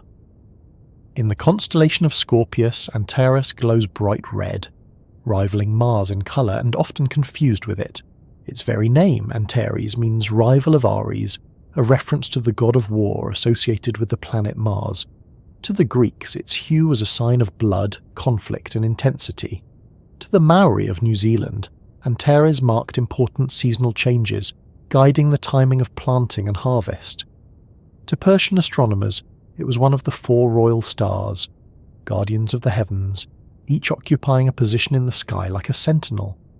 Its brilliance was not just light, it was authority, woven into the calendar and the rhythm of life. Rigel, the blue-white supergiant in Orion, told different stories. Its icy brilliance made it a marker for navigation. For Polynesian voyagers crossing the Pacific, Rigel was one of the key stars used to steer canoes across open ocean. Its place low on the horizon at certain times of year made it a dependable signpost, helping humans traverse vast distances long before compasses or maps. To them, Rigel was not a distant giant but a companion, a steady guide across dangerous waters. The star's power was not abstract, it was survival. Even stars too faint to rival the Sun carried mythic significance when they stood out in their own way. The Pleiades, a cluster of hot young stars, appear as a tiny knot of brightness in the constellation Taurus.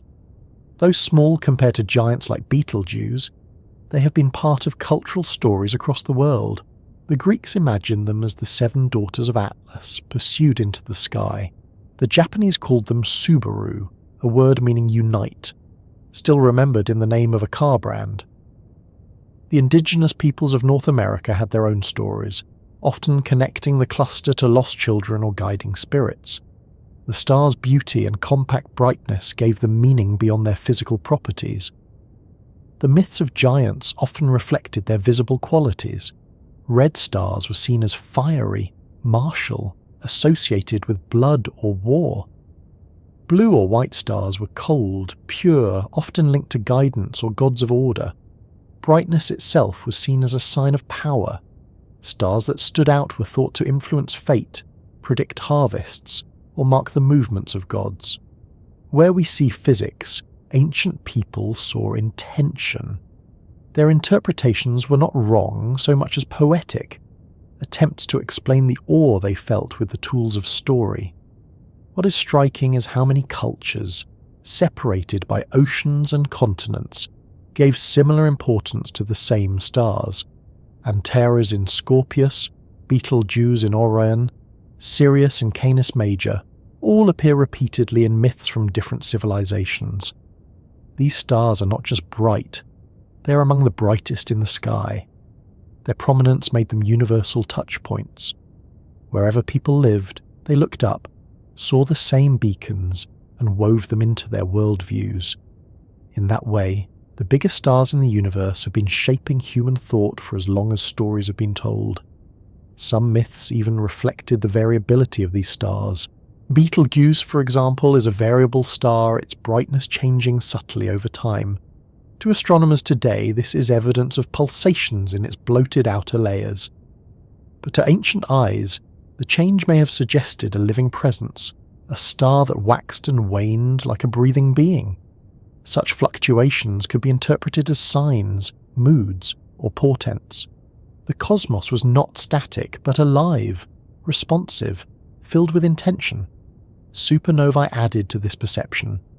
When a massive star dies in a brilliant explosion, it can appear suddenly in the night sky, brighter than any planet, sometimes even visible in daylight.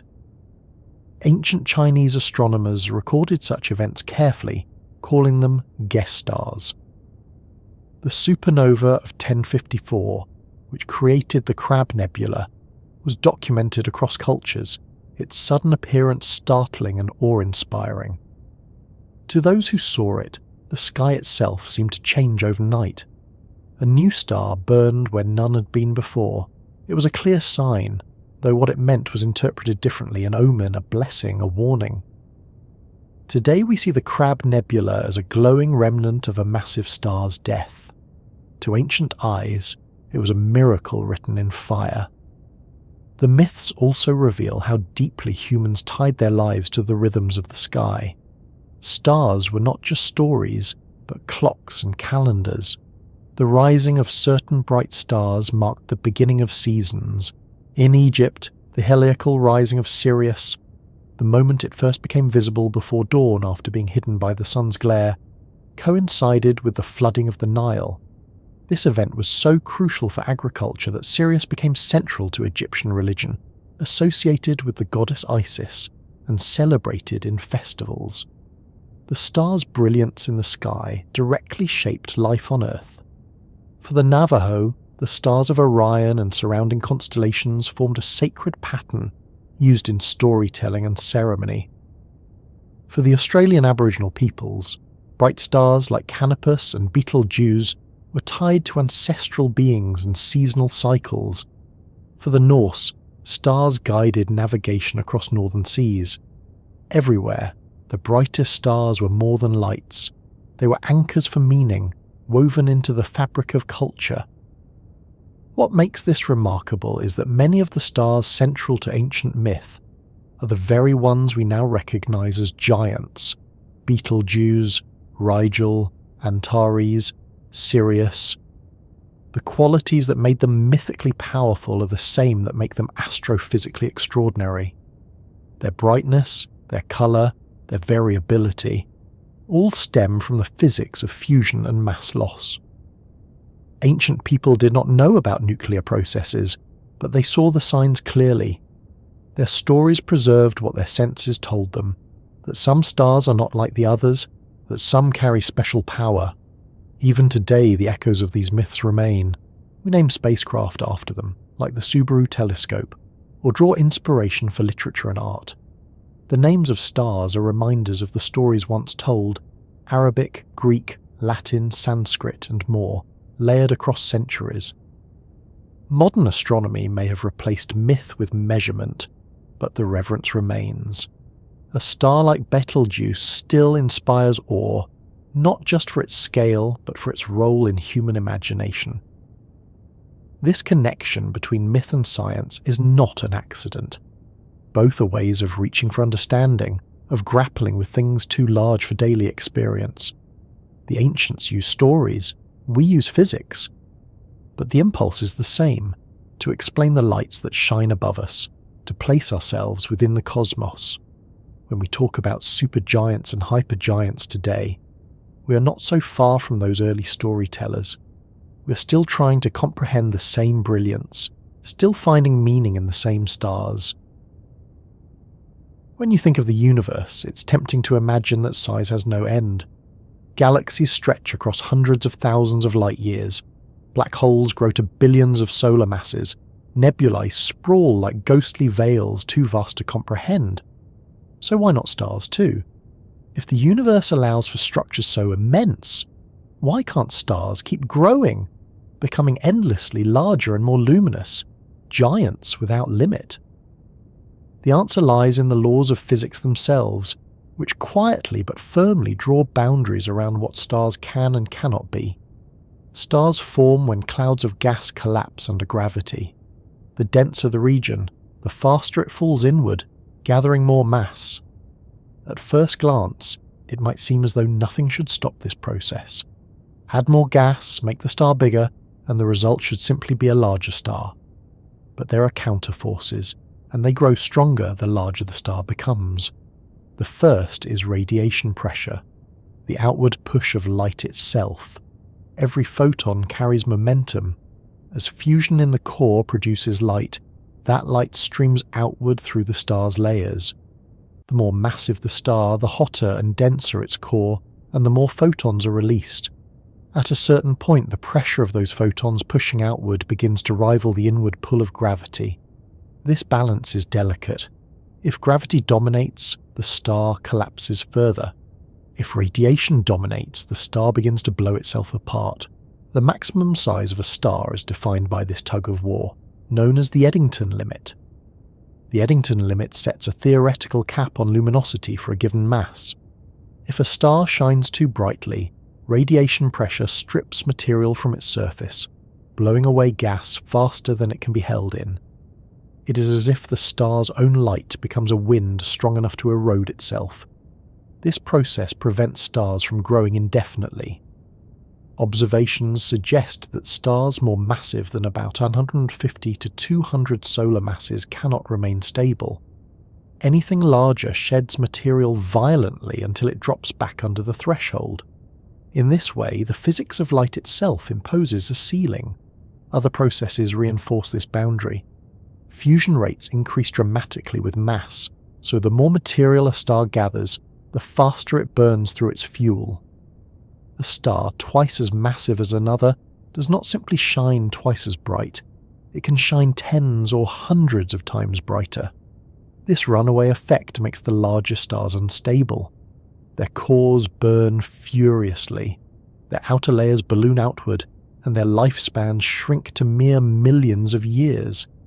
Instead of growing endlessly, they grow quickly and die young. The faster they climb, the faster they fall. Rotation also sets limits. As stars form, they spin, and angular momentum resists collapse. For small stars, this spin is easily moderated, but for extremely massive stars, rapid rotation can fling material outward at the equator, creating disks of gas and preventing further growth. Some of the most massive stars known, such as those in the Tarantula Nebula, show evidence of such disks, signs that their own spin helps regulate their size. Even the environment matters. Massive stars form in clusters, where gas is shared among many newborn stars. As the most massive ignite, their radiation begins to disperse the cloud, blowing away material before other stars can grow too large. In effect, giants regulate not only themselves but also their neighbours, preventing unchecked growth across the cluster. This feedback keeps stellar masses within a range, ensuring that stars of thousands of solar masses never form, even if the raw material seems abundant. Despite these limits, the upper end of stellar size is still extraordinary. Stars like R136A1, possibly more than 200 solar masses at birth, stretch the boundary of what is possible, but even they cannot defy physics. Observations suggest that such stars lose enormous amounts of mass during their lifetimes, whittling themselves down as winds and eruptions carry material away. By the time they approach the end of their lives, they are lighter than they once were, their growth long since checked. Interestingly, the lower limit of stars is just as strict. Objects smaller than about 8% the mass of the Sun never reach the pressures needed to sustain hydrogen fusion. They become brown dwarfs, failed stars glowing faintly with leftover heat but never igniting fully. At the other extreme, objects larger than 200 solar masses cannot survive their own brilliance. Stars, then, occupy a narrow middle ground. Too small and they never ignite. Too large and they tear themselves apart. Infinity is denied at both ends. There is also the phenomenon of pair instability, which affects stars of particular mass ranges. When a supergiant becomes extremely hot, Photons in its core can transform into particle-antiparticle pairs. This drains pressure from the radiation, causing the core to collapse suddenly. The collapse triggers explosive fusion, which can blow the star apart completely, leaving no remnant behind. This process is thought to occur in stars between about 140 and 260 solar masses. The very attempt to grow larger becomes a self-destructive instability. The laws of quantum mechanics themselves intervene to prevent infinity. The result of all these effects is a kind of natural self-regulation. The universe allows stars to grow big, but only so big. They can swell to thousands of times the Sun's radius, but only with relatively modest masses, as in red hypergiants. Or they can pack hundreds of solar masses, but only if they remain compact and luminous, like the blue giants of dense clusters. What they cannot do is be both infinitely wide and infinitely heavy. Something always gives way. This finitude is not a weakness, it is a strength. Without limits, the universe would look different. Infinite stars might dominate, consuming their neighbourhoods, preventing the delicate balance needed for galaxies to evolve. Instead, stars live within boundaries, and those boundaries create diversity. Red dwarfs, yellow suns, blue giants, red hypergiants. Each type exists because of the physics that prevents infinity. The cosmos is not a place of endless escalation, but of balance, of checks and counterweights, of harmony between opposing forces. When you think of a star like UY Scuti, so swollen it could engulf Jupiter's orbit, it might feel infinite already. But even it is shaped by these limits. Its low mass compared to its radius shows the trade-off between size and density. It can expand only because its outer layers are thin, fragile, barely held by gravity. Push further, and those layers drift away, carried off into space. The limit is reached, and the star stabilizes within it. Likewise, the most massive stars we know shine with millions of times the Sun's luminosity, but they cannot grow brighter without destabilizing. Their light peels them apart, their winds shred their atmospheres, their eruptions eject entire shells of gas. The limit is not a sharp line, but a balance point, one that stars circle around, sometimes pushing too far and being pulled back by their own instability. It is humbling to realize that even the giants of the universe cannot escape limits. For all their brilliance and size, they are bound by the same physics that binds everything else. Gravity, radiation, fusion, and quantum mechanics. These rules apply universally, from the smallest particles to the largest stars. There is no infinity in stars, only extremes within boundaries. And yet those boundaries do not make them less impressive. They make them more so. To exist at the very edge of what is possible, to burn so brightly that your own light tears you apart, to expand until your atmosphere drifts into space, to push against the limits of physics itself.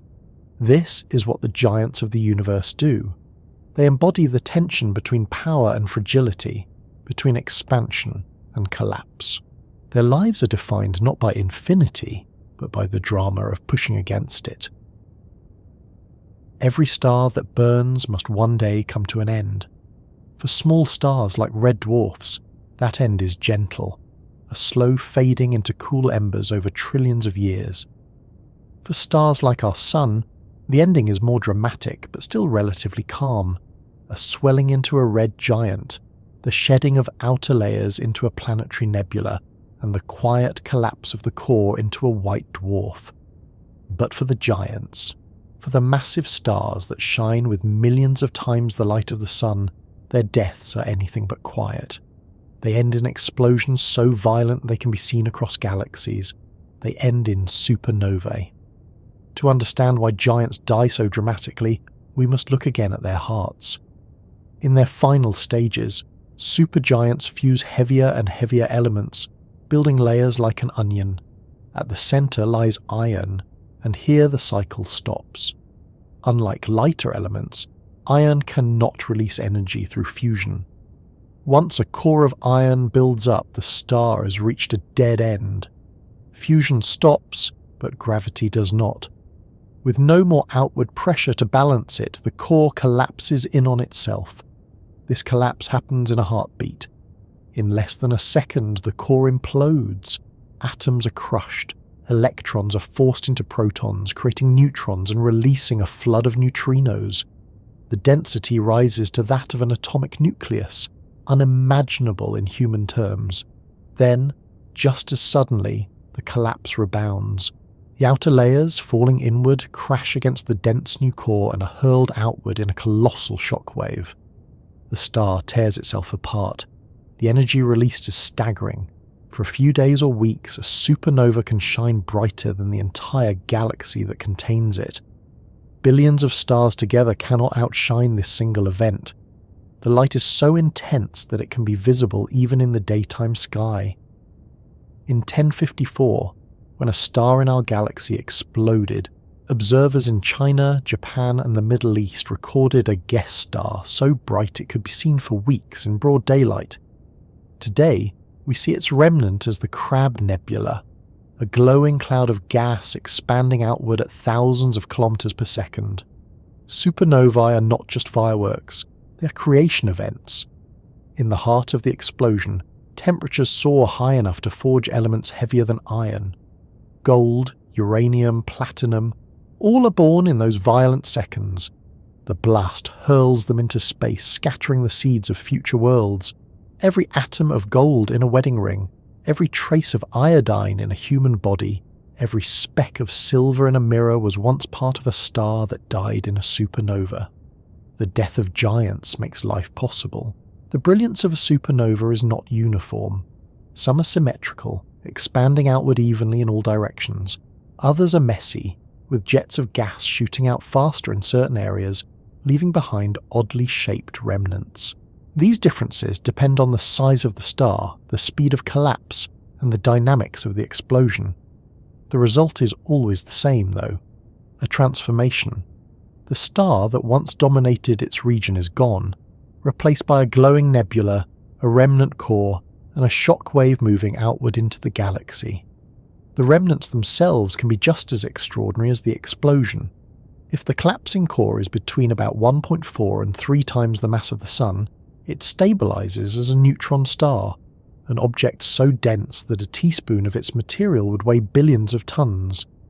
Some neutron stars rotate rapidly, emitting beams of radiation that sweep across space like lighthouse beacons. These are pulsars, spinning corpses of stars, broadcasting their presence with every turn. To astronomers, they are cosmic clocks, so precise they can be used to measure the fabric of space-time itself. If the core is even more massive, collapse continues. Nothing can stop it, not even the resistance of neutrons. The core shrinks past the point of no return and becomes a black hole. Here, gravity is so strong that not even light can escape. The star's death leaves behind not just a remnant, but a hole in space-time, an object that challenges our understanding of physics. From brilliance to darkness, the final curtain call of the biggest stars can end with the most mysterious objects in the cosmos. Supernovae also leave echoes in the galaxy. The expanding shockwaves compress surrounding gas, triggering new waves of star formation. The heavy elements enrich nearby clouds, ensuring that the next generation of stars and planets is more complex than the last. This cycle is the heartbeat of galaxies, the rhythm of creation and destruction. Without the deaths of giants, the universe would remain simple, made only of hydrogen and helium. Their violent ends are what make complexity possible. For ancient observers, supernovae were both awe-inspiring and terrifying. A star that suddenly appeared where none had been before defied expectation. It was an omen, a miracle, a disruption of the cosmic order. Today we know the physics, but the awe remains. When modern astronomers witness a supernova in another galaxy, the feeling is much the same. A sudden, brilliant reminder of the power hidden in the universe. There are also different kinds of supernova. Type 2, supernovae are the classic deaths of massive stars collapsing under their own gravity. Type Ia supernovae, by contrast, occur in binary systems, when a white dwarf steals material from a companion until it reaches a tipping point and explodes. Though different in origin, both produce blinding light and enrich the cosmos. The classification reminds us that even in endings, stars are diverse. The bigger stars may end in even rarer ways. Some undergo pair instability supernovae, in which their cores become so hot that photons transform into particle-antiparticle pairs, reducing pressure and causing a runaway collapse. The result is an explosion so complete that nothing remains, not even a neutron star or black hole. The star is entirely unmade, scattered into the galaxy. Such events are thought to be rare today, but may have been common in the early universe, when stars were more massive and less enriched with heavy elements. Even after the light fades, the legacy of a supernova endures. The Crab Nebula still glows nearly 1,000 years after its parent star exploded. Cassiopeia A, another remnant in our galaxy, continues to expand, its filaments of gas glowing with the energy of the blessed. These remnants are laboratories for astronomers, places where the physics of shock waves, magnetic fields, and particle acceleration can be studied. They are not just memorials, but active sites of science. From a safe distance, supernovae are beautiful. But if one occurred close to Earth, the consequences would be severe. A supernova within about 30 light-years could strip away Earth's ozone layer, exposing the surface to deadly ultraviolet radiation. Fortunately, no stars massive enough to explode are close enough to pose such a risk. Betelgeuse, though relatively near at 640 light-years, is far enough away that its eventual supernova will be a spectacle, not a catastrophe. Still, the idea that a star could suddenly light up the sky reminds us of how dynamic the cosmos truly is. The final curtain call of giants is not just about endings, it is about transformation. A star that once shone steadily for millions of years gives way to new structures, new elements, new possibilities. Its death is not silence but renewal.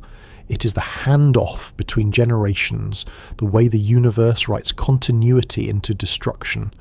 And as we linger with this image of stars ending in brilliance, scattering themselves across galaxies, we can begin to think about what comes next. Not just in the immediate remnants, but in the long arc of cosmic history. Because these explosions do not only enrich the galaxy, they also contribute to the building blocks of life. They are the link between stars and biology, between astrophysics and ourselves. When a massive star dies, the explosion is only part of the story.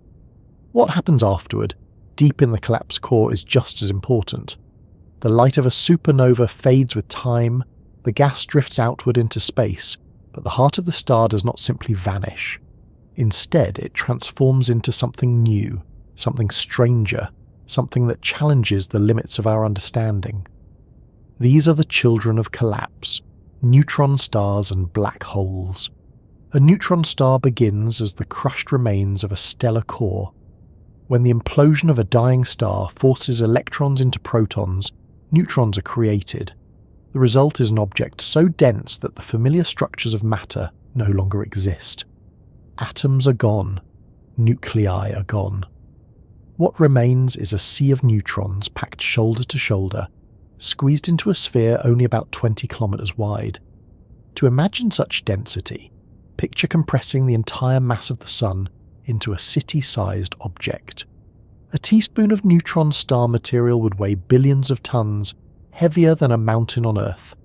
The surface of a neutron star is no ordinary surface.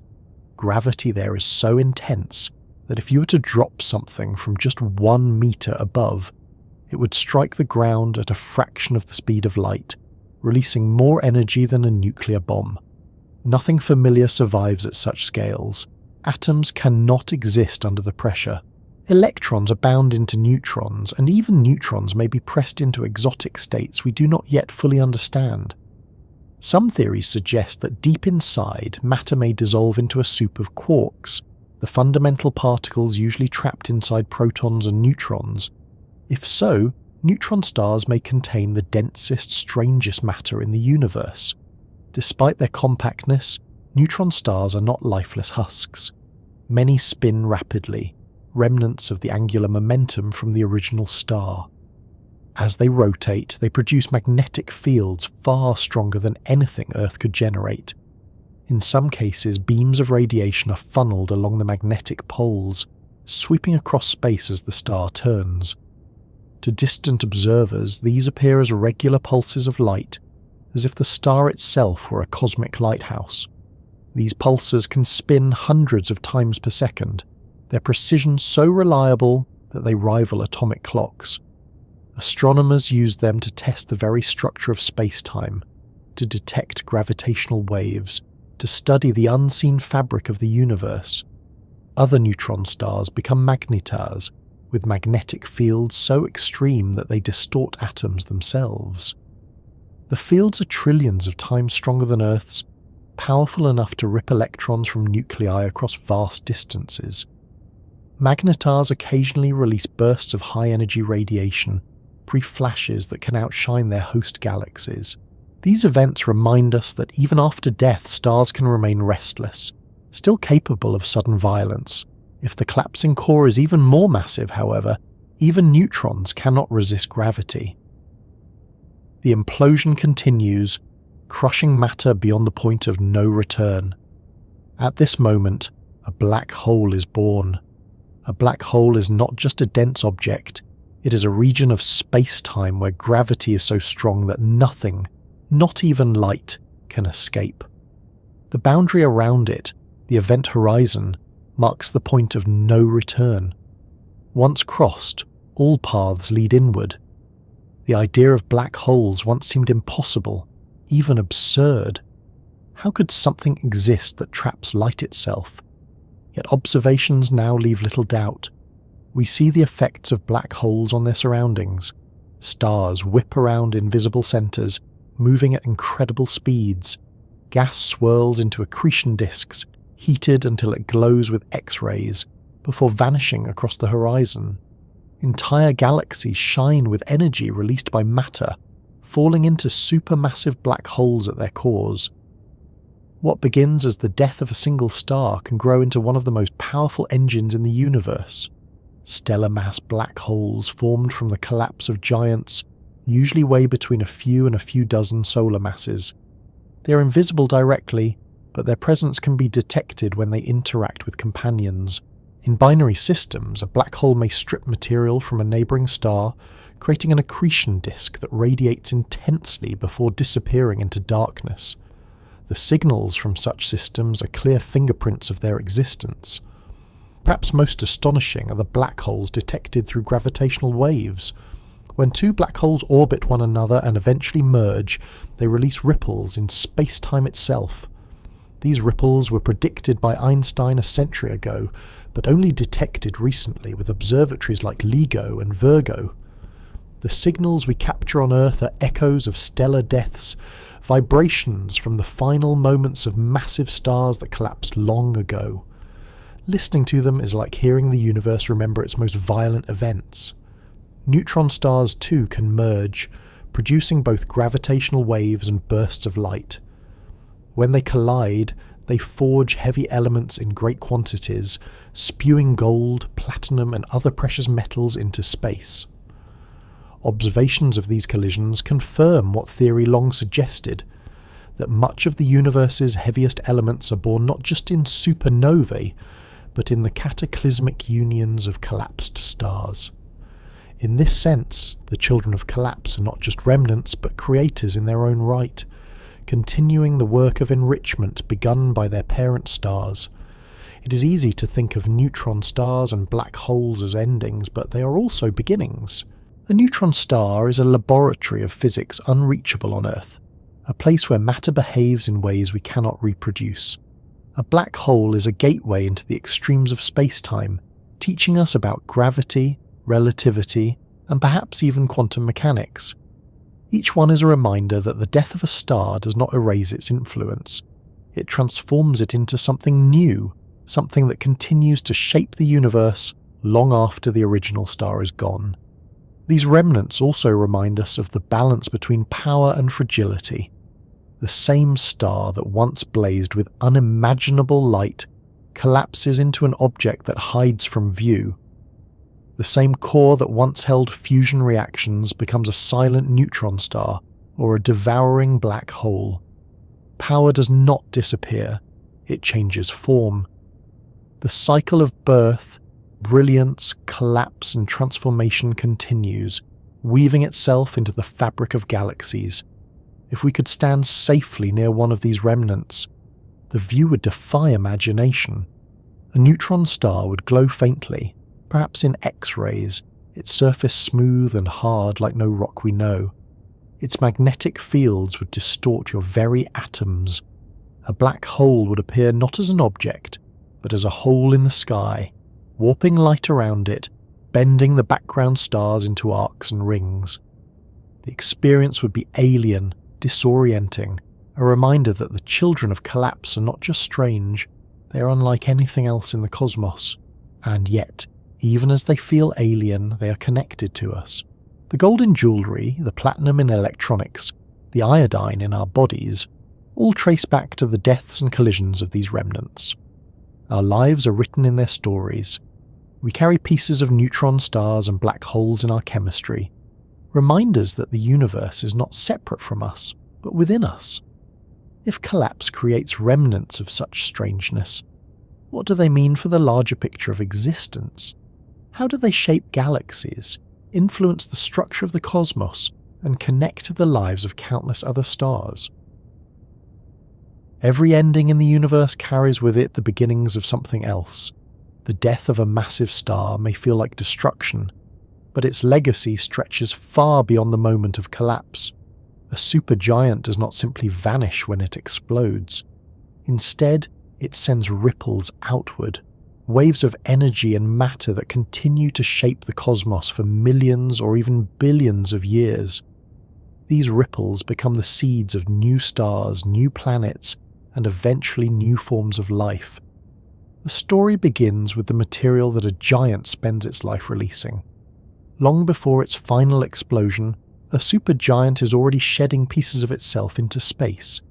Its stellar winds carry carbon, oxygen, nitrogen, and other elements outward, forming shells and halos around it. These elements were forged in its core through fusion, transformed from simple hydrogen into complex building blocks. What begins as invisible gas eventually becomes the raw material for new worlds. When the star finally ends in a supernova, the process accelerates. The explosion hurls enormous amounts of enriched matter across space. Shock waves compress nearby clouds of gas, triggering them to collapse into new stars. The supernova becomes both a disperser and a catalyst, scattering elements and sparking the birth of future generations. It is an act of renewal written into destruction, a cosmic recycling process that ensures the universe does not stagnate but continues to evolve.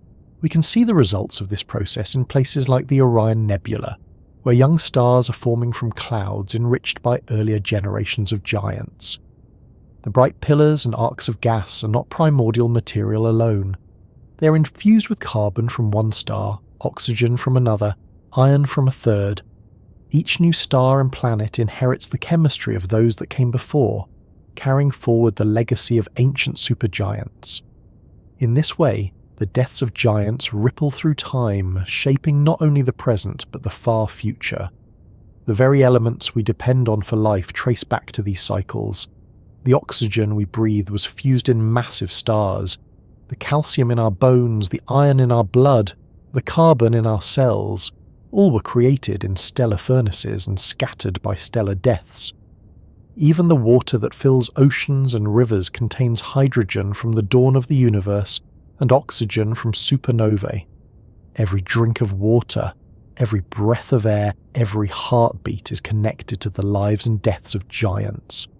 The phrase, "we are stardust," is not a metaphor, it is literal truth. What is remarkable is how widespread these ripples are. A single supernova can scatter its material across dozens of light years. Over millions of years, that material mixes with interstellar gas, spreads across star-forming regions, and becomes part of countless systems.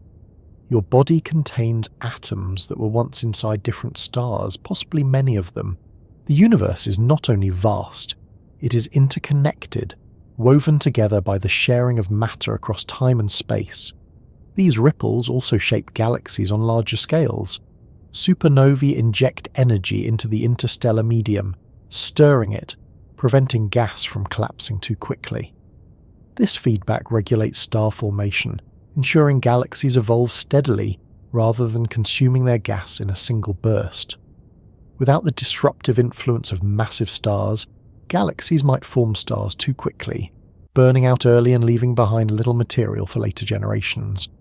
Giants impose a rhythm, a balance, ensuring that creation is stretched across cosmic time.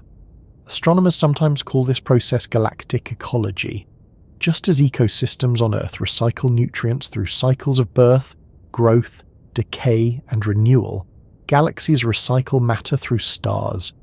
Supergiants are the apex contributors, the ones that return the richest material. Their ripples are not confined to a single place or moment. They propagate, mixing and spreading, ensuring that complexity increases with each cycle. The planets and people of today are built from the ashes of long-dead stars, and those in turn will someday be recycled again. This recycling is not uniform. Some regions of galaxies are enriched more quickly than others, depending on where giants lived and died. Spiral arms, where stars are born in abundance, become chemical laboratories, filled with heavier elements from multiple generations of supernova. The outskirts of galaxies, where stars form more slowly, may remain poorer in heavy elements for billions of years. This uneven distribution explains why some planetary systems are rich in rocky worlds while others may lack them. The presence of planets like Earth is not random. It is tied to the ripples of giants that seeded our part of the galaxy long ago. We can even look into the night sky and see these ripples preserved. The Crab Nebula, the Veil Nebula, Cassiopeia A, all are remnants of supernovae, glowing with the light of matter flung outward centuries or millennia ago. These clouds are not just beautiful, they are the seeds of the future, raw material waiting to join the next cycle of star formation. When you look at such a nebula, you're seeing the ripples of giants still moving outward, still shaping the future long after the star itself has gone. The ripples extend into the deepest aspects of existence. Even the possibility of life depends on them. Without carbon, there can be no complex chemistry. Without oxygen, there can be no water. Without iron, planets cannot form solid cores to generate magnetic fields. These elements are not optional, they are essential, and all of them come from giants. The very fact that the Earth exists, with its oceans and atmosphere and biosphere, is a direct consequence of supergiants that lived and died billions of years before the Sun was born. Thinking of this can reshape the way we see ourselves. It is easy to imagine life as small, isolated, confined to a tiny planet in a vast universe. But in truth, life is the continuation of a cosmic process billions of years in the making. The atoms in your body are older than Earth itself, forged in the furnaces of stars long gone. When you breathe, when you move, when you think, you're carrying forward the ripples of giants. Their legacy is written in you. The phrase ripples through time captures this continuity. A ripple begins small, a disturbance in one place, but it spreads outward, affecting everything it touches. A supergiant's death is one ripple, but across millions of years and thousands of light years, it becomes part of countless worlds. The effect is not immediate but cumulative, layering generation upon generation. The ripples of stars that lived in the early universe are still present now, inside us, inside Earth, inside every living thing. Even now, new ripples are being created. Massive stars in the Tarantula Nebula, in the Carina Nebula, and in distant galaxies are fusing elements that will one day become part of future worlds. Their deaths will scatter those elements, continuing the cycle. The story is not finished. It is ongoing. The universe is still making the building blocks of life, still spreading ripples outward. Somewhere, billions of years from now, beings may exist who carry the atoms of stars that are shining today. Astronomers track this enrichment by measuring the metallicity of stars, the fraction of their mass made of elements heavier than helium. Older stars born early in the universe have low metallicity. Younger stars like the Sun have more. Each generation increases the abundance of heavy elements. This is how we know the process is cumulative, that the ripples continue to build. It is also how we understand our own origins. Earth could not have formed early in the universe. The elements it required did not yet exist in sufficient abundance. Only after billions of years of giants living and dying did the galaxy contain enough carbon, oxygen, silicon and iron to make planets like ours. So when we think of supergiants, it is not only their brilliance, their winds, or their violent deaths that matter. It is their role as givers, as seeders of worlds. Their lives ripple outward through time, connecting past, present and future. Without them, there would be no planets, no oceans, no living beings to wonder at the stars. The ripples of giants are the foundation of everything. And as we hold this thought, as we let the image of ripples spreading across galaxies settle in mind, we can begin to reflect on perspective. Because if giants seed the cosmos with their deaths, what does that mean for our own sun? How does our modest star compare to these titans, and what role will it play in the great cycle? When you stand under the sky on a clear day, it is easy to take the sun for granted. Its light fills the world so completely that it feels ordinary. It rises every morning, it warms the air, it powers the rhythms of plants and seasons. It seems steady, modest, perhaps even unremarkable compared to the great stars that populate astronomy books and photographs. After all, Betelgeuse could swallow our sun whole and still have room left over. Rigel outshines it by tens of thousands of times. UY Scuti stretches so far that if it sat where the sun does, its edge would reach far beyond Jupiter's orbit. Against such giants, our star can appear small, and yet, when you place the sun in its proper perspective, what emerges is not weakness or insignificance, but a kind of quiet perfection. The sun is what astronomers call a G-type main sequence star, a yellow dwarf. It is not the largest, nor the hottest, nor the most luminous. In fact, by cosmic standards, it is average. Most stars in the Milky Way are smaller and cooler red dwarfs, barely glowing compared to the sun. A smaller fraction are larger and more powerful. The sun sits in the middle, balanced between extremes. That balance is exactly what makes it special. Consider its size. At about 1.4 million kilometers across, it is huge compared to Earth, more than 100 times wider, but compared to a supergiant, it is tiny. Yet this modest size means it burns its fuel slowly, stretching its life across billions of years. Giants, with their swollen forms, blaze quickly and die young. The sun's ordinariness gives it longevity. It has already shone for 4.6 billion years and will continue for another 5 billion or so. That time span is what allowed Earth to form, oceans to gather, life to emerge, and civilizations to rise. Had we orbited a giant, there would not have been enough time. Its luminosity is another measure of this balance. The sun radiates steadily, neither too faint nor too blinding. The habitable zone it creates is positioned perfectly for Earth, where liquid water can exist. Around a giant, the habitable zone would be far out, shifting with the star's instability, making conditions unpredictable.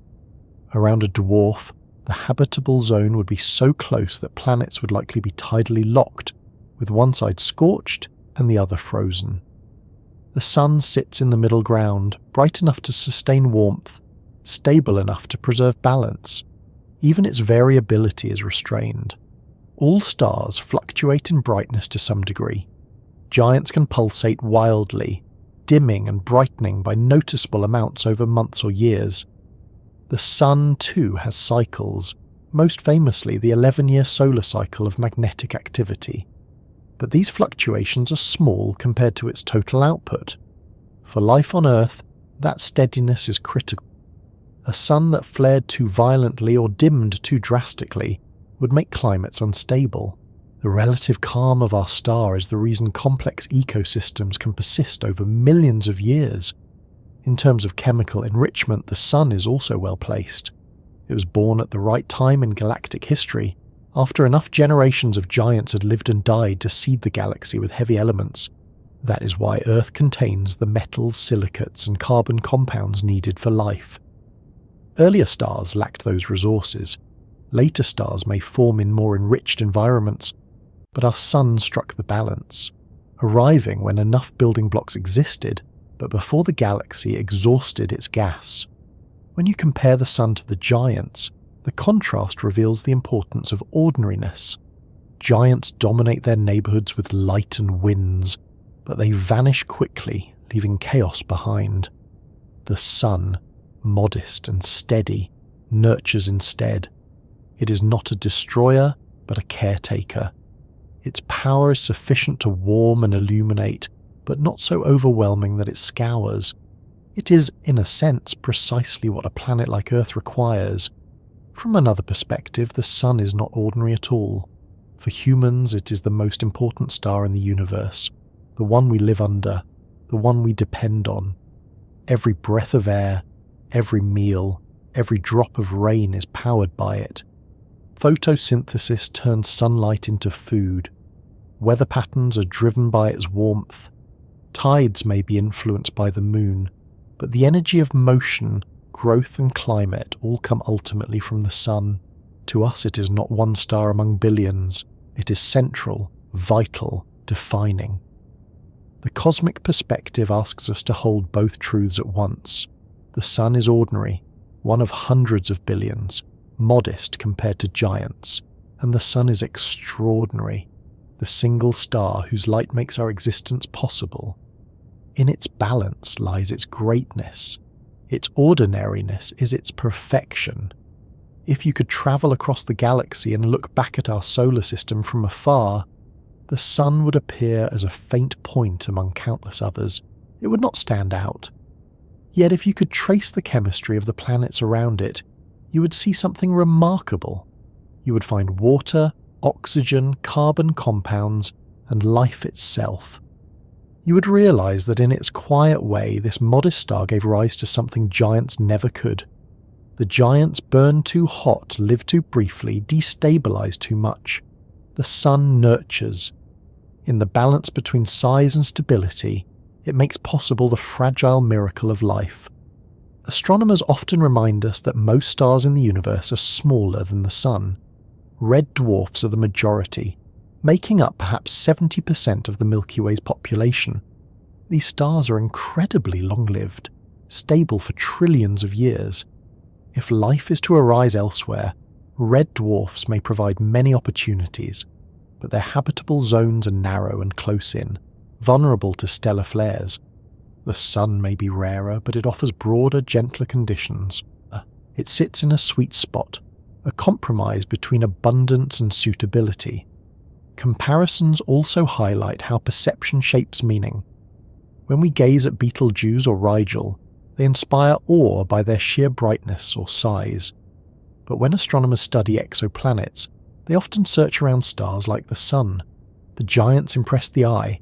The modest stars enable the possibility of life. In that sense, the giants are spectacles, but the sun is a foundation. Both matter, but in different ways. The perspective extends even further when you consider time. The giants come and go in millions of years, brief candles in cosmic history. The sun's lifetime stretches into billions, a scale long enough to encompass the entire story of Earth's biosphere. Life had time to crawl from the oceans, evolve into forests, spread into countless forms, and eventually become beings who could look back at the sky. None of this would have been possible under the watch of a giant. Time itself is the gift of the sun's modesty. When we place the sun among the giants, then, the message is not one of inadequacy. It is one of gratitude. We do not need a star that can engulf planets or outshine galaxies. We need one that is steady, balanced, and long-lived. In its quiet way, the sun is more powerful for life than any giant could be. Its ordinariness is the condition for our existence. And yet, reflecting on this perspective also makes the giants no less fascinating. Their brilliance, their wins, their deaths enrich the universe in ways the sun alone cannot. Without them, the elements of Earth would not exist. Without them, the sun would not have had the resources to form a rocky planet like ours. The giants and the dwarfs, the spectacular and the modest, all play their roles in the cosmic drama. Each is powerful in its own way. So when we think of the sun among the giants, we can hold two thoughts together: that the giants are more luminous, more massive, more dramatic, and that the sun, precisely by not being those things, sustains us. Power comes in different forms. The giants shape galaxies, the sun shapes life. Both are essential. As we rest with this balance, we can also notice how easily perspective shifts. From Earth, the sun dominates our sky. From across the galaxy, it would vanish into the crowd. From the perspective of physics, it is ordinary. From the perspective of biology, it is everything. This play of scales, of contexts, is what gives the cosmos its richness. The giants do not diminish the sun, they highlight its quiet perfection. When you gaze at the night sky, every star looks the same size. Each one is a pinpoint of light, no larger than the head of a pin held at arm's length. The brightest may twinkle more, the faintest may seem barely there, but all share the same essential appearance. You cannot tell which are near and which are far, which are small and which are vast. Perspective flattens them, turning the three-dimensional universe into a simple dome overhead. And that illusion is one of the reasons our awe is sometimes misplaced. If you compare Betelgeuse to the sun on paper, the difference is staggering. Betelgeuse is about 1,000 times larger in diameter, so wide that it could engulf Earth's orbit entirely. If you set the two side by side, the sun would look like a grain of sand against a beach ball. And yet, when you look up at the sky, Betelgeuse is just another dot, barely brighter than its neighbours in Orion. Its true enormity is hidden by distance. The same illusion applies to all giants. Rigel shines brilliantly to us not because it is the biggest, but because its distance and luminosity combine in just the right way. UY Scuti, larger than them all, is invisible without a telescope, tucked away in a dusty region of the Milky Way. The giants are everywhere, but our eyes cannot reveal them. The sun presents the opposite illusion. It looks massive in the sky, filling our vision, dominating our days. You can feel its heat on your skin, see the shadows it casts, and rely on it for every part of your life. But in truth, it is modest, smaller than most stars visible in the night sky. Its apparent size comes not from its greatness, but from its closeness. The sun is our neighbour, only 8 light minutes away. That intimacy makes it seem far larger than it is. If it were as distant as Rigel or Betelgeuse, it would vanish into faintness. This contrast between appearance and reality is what makes perspective tricky. Our senses evolved to judge distances and sizes on human scales. Mountains, rivers, trees, animals. We are good at estimating whether something is close or far in a familiar landscape. But space operates on scales so vast that our instincts fail. Stars become points, distances become meaningless, sizes become illusions. What feels huge may be small, what feels faint may be immense. The universe deceives us by compressing its grandeur into pinpricks of light. Astronomers overcome this illusion with tools. They measure distances through parallax, watching how a star shifts against the background as Earth orbits the Sun. They calculate luminosity from spectra, disentangling the effects of distance from the true brightness. They compare colours to temperatures, linking what we see to the physics beneath. These techniques reveal what our eyes cannot. that the night sky is not flat but layered with depth, not uniform but filled with extremes. Betelgeuse, Rigel, Antares, and countless others stand revealed as giants, while nearby red dwarfs, though invisible to the eye, dominate by sheer numbers. The illusion gives way to reality, but the reality is even more astonishing. The illusion of size also shapes culture. Ancient people named constellations by connecting the dots they could see, not by the physical realities behind them. Orion looks like a hunter only because the stars appear close together from Earth. In truth, they are scattered across hundreds of light years. Betelgeuse, Rigel, Bellatrix and Saiph are not neighbours but strangers, aligned only from our perspective.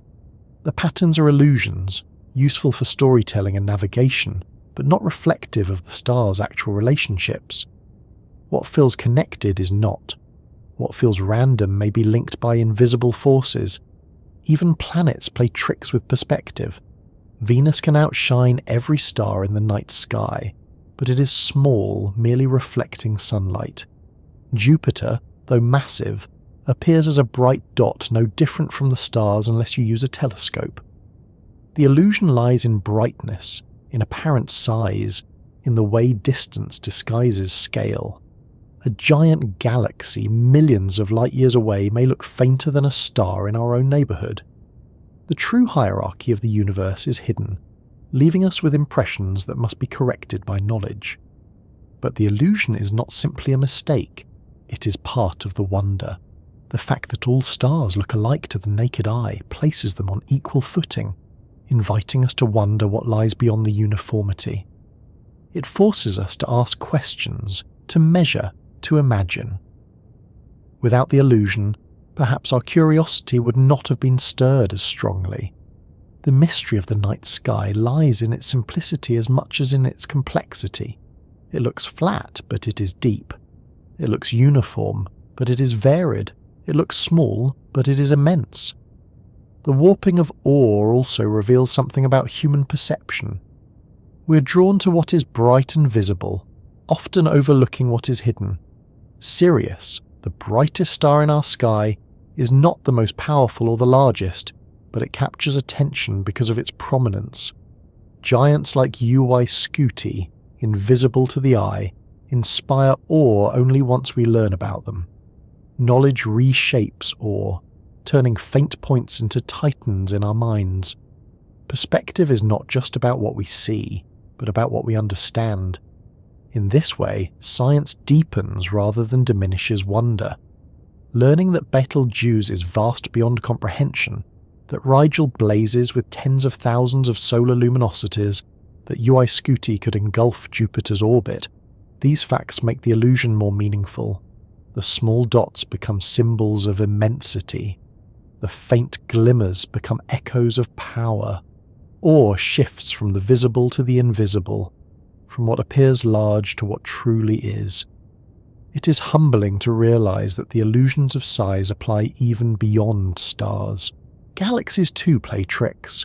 The Andromeda Galaxy appears as a faint smudge in the sky, something you could mistake for a cloud. Yet it contains 1 trillion stars, more than the Milky Way. Quasars, some of the brightest objects in the universe, appear only as faint specks in telescopes, their true brilliance hidden by distance. The universe consistently disguises its greatest extremes, presenting them as subtle hints. The awe lies not in the first impression, but in the revelation behind it. The illusion also works in reverse. The moon appears enormous in the sky, large enough to dominate the horizon. But compared to Earth, it is small, barely 1/4 of its diameter. Its closeness exaggerates its presence just as the sun's does. This combination of nearness and brightness shapes our perception, making small things seem vast, making vast things seem small.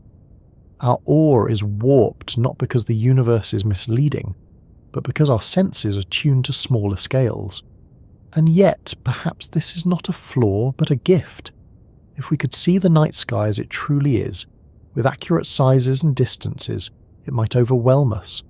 The immensity might feel too large, too impersonal. The illusion makes it approachable. something we can connect with, even if imperfectly. We see dots, we make patterns, we tell stories. Then, as our understanding grows, we peel back the illusion and find the reality even richer. Awe comes first from simplicity, then from complexity. Reflecting on this illusion invites us to be cautious about appearances in all things. The brightest is not always the most powerful, the nearest is not always the largest, the familiar is not always the most important. Perspective can mislead, but it can also inspire curiosity. The night sky is a lesson in humility, reminding us that our senses are limited, our view partial, our impressions incomplete. To see truly, we must look deeper, measure carefully, and let knowledge reshape what awe means. And as we rest with this thought, we can allow the illusion itself to soften into comfort. It does not matter that we cannot see Uyscuti with our eyes. It does not matter that Betelgeuse looks like just another dot. What matters is that the light has travelled across space to reach us, carrying the stories of giants, even if disguised. Our awe may be warped, but it is still real. And in that awe, we find connection. From here, the thought naturally extends to reflection. The night sky is not only about measurement and illusion, but about experience. For as long as humans have lived, stars have been companions in darkness, lights that soothe and inspire. They are not just objects of science, but sources of comfort, reminders of our place in something larger. And as the giants remind us of scale, the act of looking up reminds us of rest, of stillness, of the quiet continuity of the cosmos. As the story of the giant settles in your mind, you may find yourself drifting back to the simple act of looking up at the night sky. For all the numbers, the physics, the scales, and the measurements, what matters most in the end is the quiet feeling of being under the stars. You do not need to know which is Betelgeuse, which is Rigel, which is Antares, or where Uyscuti hides behind clouds of dust. It is enough to know that they are there, scattered across the galaxy, glowing steadily, sending their light across time and distance to find you here. Imagine yourself lying somewhere dark and still, far from city lights. The air is cool, the ground steady beneath you. Above, the stars are scattered like seeds across a deep canvas of black. Some shine faintly, some burn bright, and though each one looks small, you now carry the knowledge of their true power. You know that some are giants, swollen to sizes beyond comprehension. You know that their light has taken centuries, even millennia, to reach you. You know that their brilliance comes at the cost of short, intense lives. And yet, none of that diminishes their beauty. If anything, it makes their quiet presence more meaningful.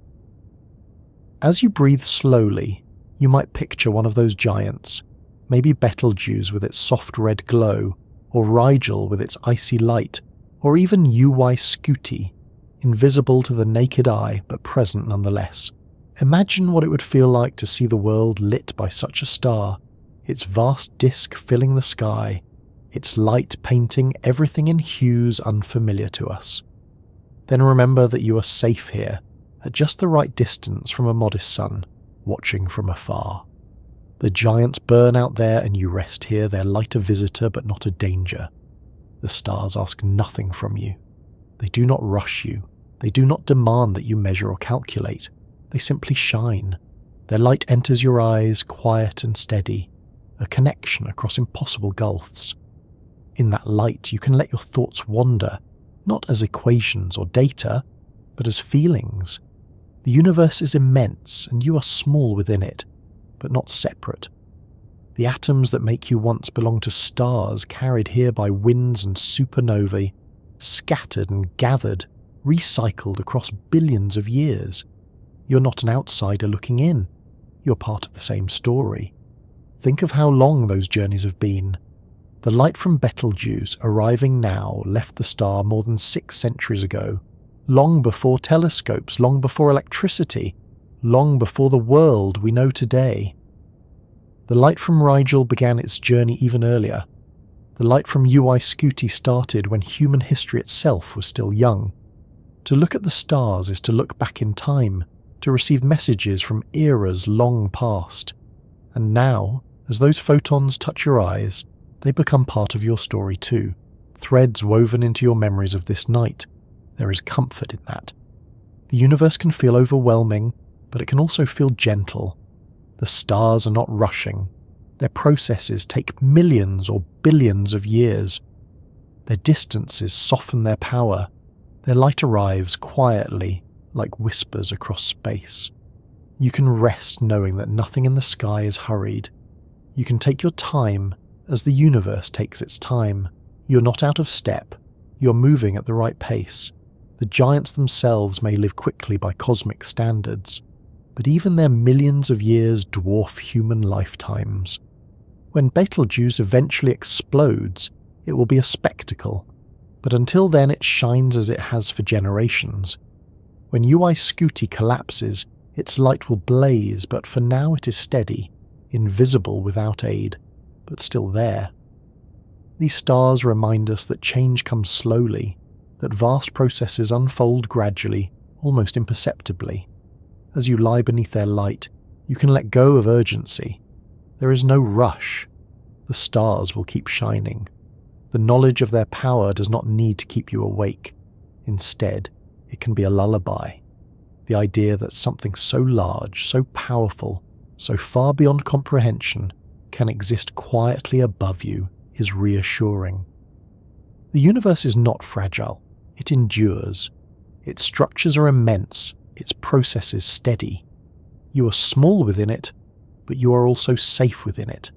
The stars have burned for billions of years, and they will continue long after you close your eyes tonight. If your thoughts drift, let them drift with the stars.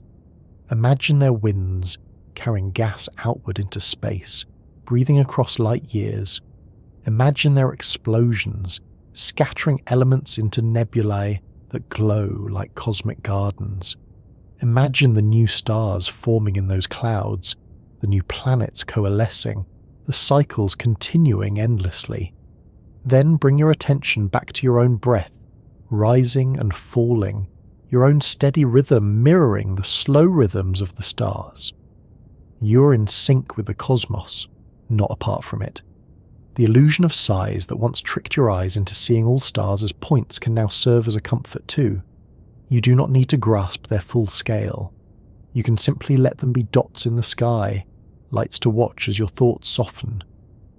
Behind each dot lies a story of fusion, winds, collapse, and rebirth. But you don't need to hold all of that now. You can just let them be, and let yourself be, without effort. Perhaps you can imagine falling asleep under the light of one of those giants. Not literally, but in thought. You might picture yourself on a quiet plain, the sky filled by a swollen red star, its glow casting everything in soft, strange colours. Or perhaps you imagine a blue-white giant, its light cool and serene, spreading across a horizon. In your imagination, you can rest beneath their brilliance without fear, their power turned gentle by distance and thought. In this way, the stars can become companions in sleep, guardians of rest. The truth is that you already sleep under their light. The stars above you now are shining as you lie here, whether you see them or not. Their photons fall across Earth constantly, faint but steady, mixed into the background of night. You are already bathed in their glow, already part of their story. To fall asleep under the light of a distant giant is not imagination alone, it is reality. As your eyes grow heavier, you may let the details of fusion and collapse fade into the background. You do not need to remember the names or the numbers. All that matters is the feeling, that the universe is vast, that it has been here long before you, that it will be here long after you, and that in the middle of it, you have a place. You're made of the same matter as the stars, carried forward in their ripples, resting now in their quiet light. And if sleep comes, let it come easily. The stars will keep shining, the giants will keep burning until their time comes. Their light will continue to cross space, arriving steadily, softly, carrying their stories through time. You do not need to hold it all. You can let it go, knowing that it is still there, steady above you. The universe does not vanish when you close your eyes. It waits, patient and calm, its rhythms steady, its stars eternal in their scales. So rest now, as though you were lying beneath the light of a giant, its glow softened by distance, its power turned into comfort. Rest knowing that you are part of the same story, that the atoms in your body once shone in stars, that the breath you take is tied to cycles stretching across billions of years. Rest under the stars as countless others have done, letting their light be a companion, a guide, a gentle reminder of continuity. And as your thoughts drift further, as they soften into dreams, remember only this: the giants are out there, immense and powerful, yet their light finds you here, quietly, gently, enough to carry you into sleep. Thank you for spending this time under the stars with me. If you found peace in this journey through the lives of giants, know that there are always more stories in the cosmos waiting to be told. You can return here whenever you'd like, to rest, to wonder, or simply to let the rhythm of the universe carry you towards sleep. If this brought you comfort, I invite you to support this space by liking the video, subscribing to the channel, or sharing it with someone who might also enjoy drifting into rest with science as a companion. Your presence here matters, and it helps keep these explorations alive. For now, close your eyes, let the stars fade gently in your thoughts, and rest in the quiet knowledge that you are part of something vast and beautiful.